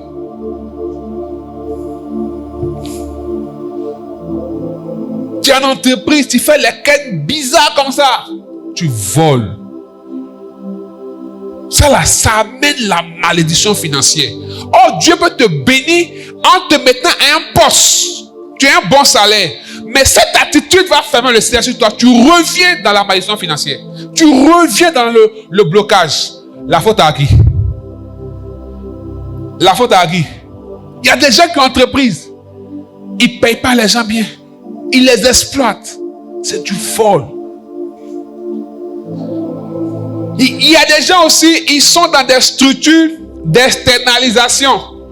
Le gars doit le payer 1 million. Ok, on sait que tu as des charges, c'est pas toi, c'est passé. Mais toi, dans 1 million, tu le payes 200 000. Tu voles. Voici des choses qui peuvent fermer le ciel sur nous. Les brilles ont fait là. Mais c'est parce qu'on ne compte pas sur Dieu. C'est parce qu'on n'a pas foi en Dieu. Proverbe 11, verset 1 dit quoi? Écoutez bien. Proverbe 11, verset 1. Et on termine. Proverbe 11, verset 1. La balance fausse. La balance fausse est en horreur à l'Éternel. Est en horreur au Seigneur. Mais le poids juste, voilà, lui est agréable. Vous avez compris? Faut pas avoir ces attitudes-là. Ne pas respecter les faibles. Parce que tu as un poste au travail, tu ne respectes pas le vigile. Tu ne respectes pas les agents de nettoyage. Parce que toi, tu portes veste. Veste là, il y a pour liberté. Yes. Veste là, pour plateau, Sorbonne. Même si ils ont cassé, galerie d'Ipac. On se connaît, habité ici. Tu as brûlé les gens au travail. Tu ne m'as pas vu. On quitte là, hier passé là. Or, ce sont des pères de famille. Ce sont des mères de famille qui, de manière noble, sans enfreindre à la loi, sans faire du mal à quelqu'un, viennent chercher leur pain à la sueur de leur front, dans la noblesse. Et toi, tu l'humilies. Je pense que Dieu va te regarder. Salaire, tu vas avoir dans cette entreprise-là. Tu vas voir si ça peut te réaliser. Des gens vont dans les restaurants parce qu'aujourd'hui, tu as la capacité de t'asseoir à une table. Quelqu'un va te servir, tu le méprises. En fait, souvent, on ne sait pas. Vous savez, derrière chaque personne, il y a une entité spirituelle. Et souvent, derrière ces gens-là, Dieu est derrière. Tu l'as méprisé, tu viens de mépriser Dieu. Tu cherches, mais qu'est-ce qui a fait que mes affaires ont capoté? Oh, la journée, tu viens de signer un grand contrat. Tu allais manger, tu l'as méprisé. Et le lendemain, tu dis non, on ne peut plus exécuter le contrat. On t'arrache le marché. Tu ne comprends pas. C'est le serveur que tu as méprisé là. Dieu a fermé le ciel sur toi. C'est le vigile que tu as insulté là. Dieu a fermé le ciel sur toi. Si vous voulez marcher dans la faveur, ces gens-là, je vous en supplie, honorez-les. C'est vrai, certains sont bizarres. Mettez-les à leur place. Honorez-les. La jeune fille est chez toi. Elle n'est pas allée se prostituer. Elle n'est pas allée voler. Elle vient se chercher pour donner son argent à la fin du mois. C'est palable. Souvent, tu jettes sur elle. Il faut regarder. Quand tu jettes sur elle, quand tu jettes tes finances là-bas.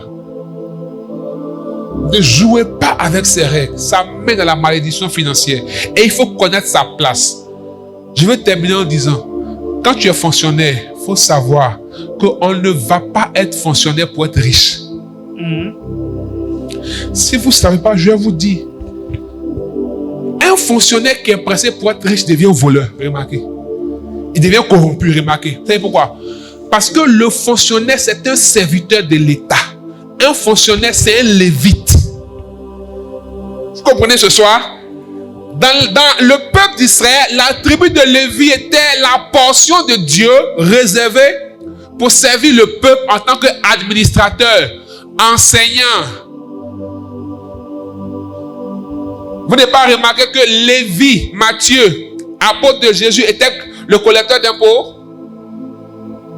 C'est aussi eux qui étaient des chants, qui jouaient la musique, et c'est parmi les Lévites qu'on prenait les sacrificateurs. Un sacrificateur est un Lévite, mais tout Lévite n'est pas sacrificateur. C'était les fonctionnaires.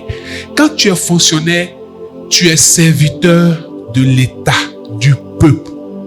Donc toi, ta richesse là, ça vient avec le temps. C'est pourquoi remarquez, plus l'ancienneté augmente, plus l'argent augmente. C'est le lieu de la patience pour être prospère. Mais quand il est pressé là, il devient corrompu et voleur. Alléluia. Un entrepreneur, c'est un visionnaire. Un entrepreneur, c'est quelqu'un qui entre quelque part et qui prend quelque chose. Il prend quoi? Il prend la vision. L'entrepreneur, il a un rêve, il a un fardeau d'accomplir quelque chose. Et c'est dans ça qu'il trouve sa joie. Et c'est dans ça qu'il sera prospère. Donc, il est comme le cultivateur qui travaille la terre. Le businessman est différent de l'entrepreneur. L'entrepreneur peut faire du business, mais le businessman n'est pas entrepreneur. Il fait les affaires, il fait les négoces. Il se cherche. C'est pourquoi dans le monde des affaires, vous allez remarquer qu'il y a beaucoup de malhonnêteté. Parce que le père des négoces, c'est Satan. C'est pourquoi, regardez, quand quelqu'un veut s'enrichir rapidement dans les business, il devient faux. Remarquez bien. Quand quelqu'un est honnête, on dit, mais toi, tu n'as pas réussi dedans, que les business, c'est comme ça on fait. Parce que, lisez Genèse et Ézéchiel 28, on dit, le prince de Tyr, il faisait les grands négoces, les grands commerces. Donc, si tu veux faire business, que tu n'es pas enraciné en Christ, tu risques d'être phagocyté pour entrer dans les choses louches. Donc, quand tu comprends ta place dans ces trois domaines de la vie qui peuvent être des moyens de prospérité, tu sais comment te tenir. Si tu dis que tu vas entreprendre, que tu n'as pas de vision, c'est pas la peine. Tu vas faire des business dedans. C'est là que tu cherches. On n'entreprend pas pour chercher l'argent. On entreprend pour répondre à un besoin. Et la réponse à la besoin nous donne l'argent. Par exemple, Côte d'Ivoire, tout le monde est devenu CEO. Tout le monde. Elle vend 2 sacs, elle est CEO. Il vend 2 brosses, il est CEO. Parce que c'est chic. On ne sait pas, lui il est dans quel organisme, il est chef exécutif de quelle organisation. On ne sait pas. Il va faire carte de visite DG. De quel SA? Je ne sais pas. Il ne sait même pas que quand c'est une SARL qui est gérant, ça fait chic. Donc, s'il est DG, il aura le comportement de DG si les gens, il va tuer son entreprise déjà. Hein? Il va vouloir avoir vie de DG, salaire de DG. Il vient de commencer CEO. Que Dieu te bénisse. Amen. Acclame Jésus.